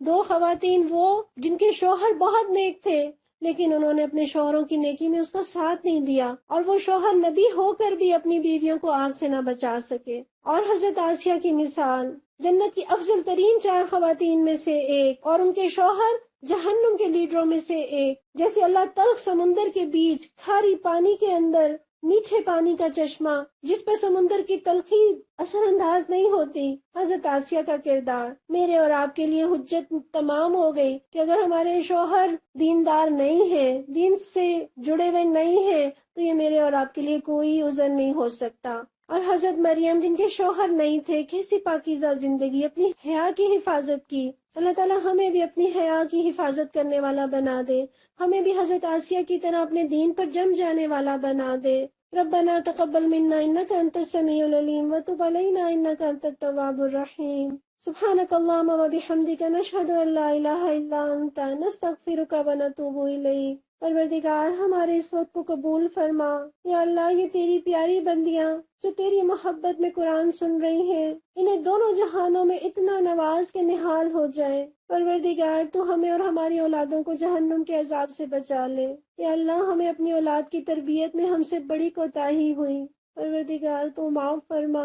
یا اللہ، تو ہماری اصلاح فرما دے، ہماری کوتاہیوں سے درگزر فرما، ہمیں اور ہماری اولادوں کو اور ہماری نسلوں کو اپنی دین کی خدمت کے لیے چن لے۔ یا اللہ، صالح لوگوں کے ساتھ مل کر، صالح اجتماعیت کے ساتھ مل کر دین کا کام کرنے والا بنا۔ یا اللہ، ہمیں اپنی صلاحیتیں بچا بچا کر نہ رکھے، تیرے دین کے رستے پہ لگانے والے بن جائے۔ یا اللہ، تو ہمیں اپنی پسندیدہ بندیاں بنا لے، یا رب العالمین، یا ارحم الراحمین۔ یا اللہ، یہ قدر کے لمحے، یہ قدر کے راتیں، یہ قدر کے دن میرے مولا، یا اللہ، تو یہ ہمارے لیے ہمارے مقدر کو سنوارنے کا ذریعہ بنا دے، ہماری آخرت کو سنوارنے کا ذریعہ بنا دے، ہمیں اپنی طرف پلٹنے کی توفیق عطا فرما۔ اللهم صل على محمد وعلى آل محمد كما صليت على إبراهيم وعلى آل إبراهيم إنك حميد مجيد۔ اللهم بارك على محمد وعلى آل محمد كما باركت على إبراهيم وعلى آل إبراهيم إنك حميد مجيد۔ آمين يا رب العالمين۔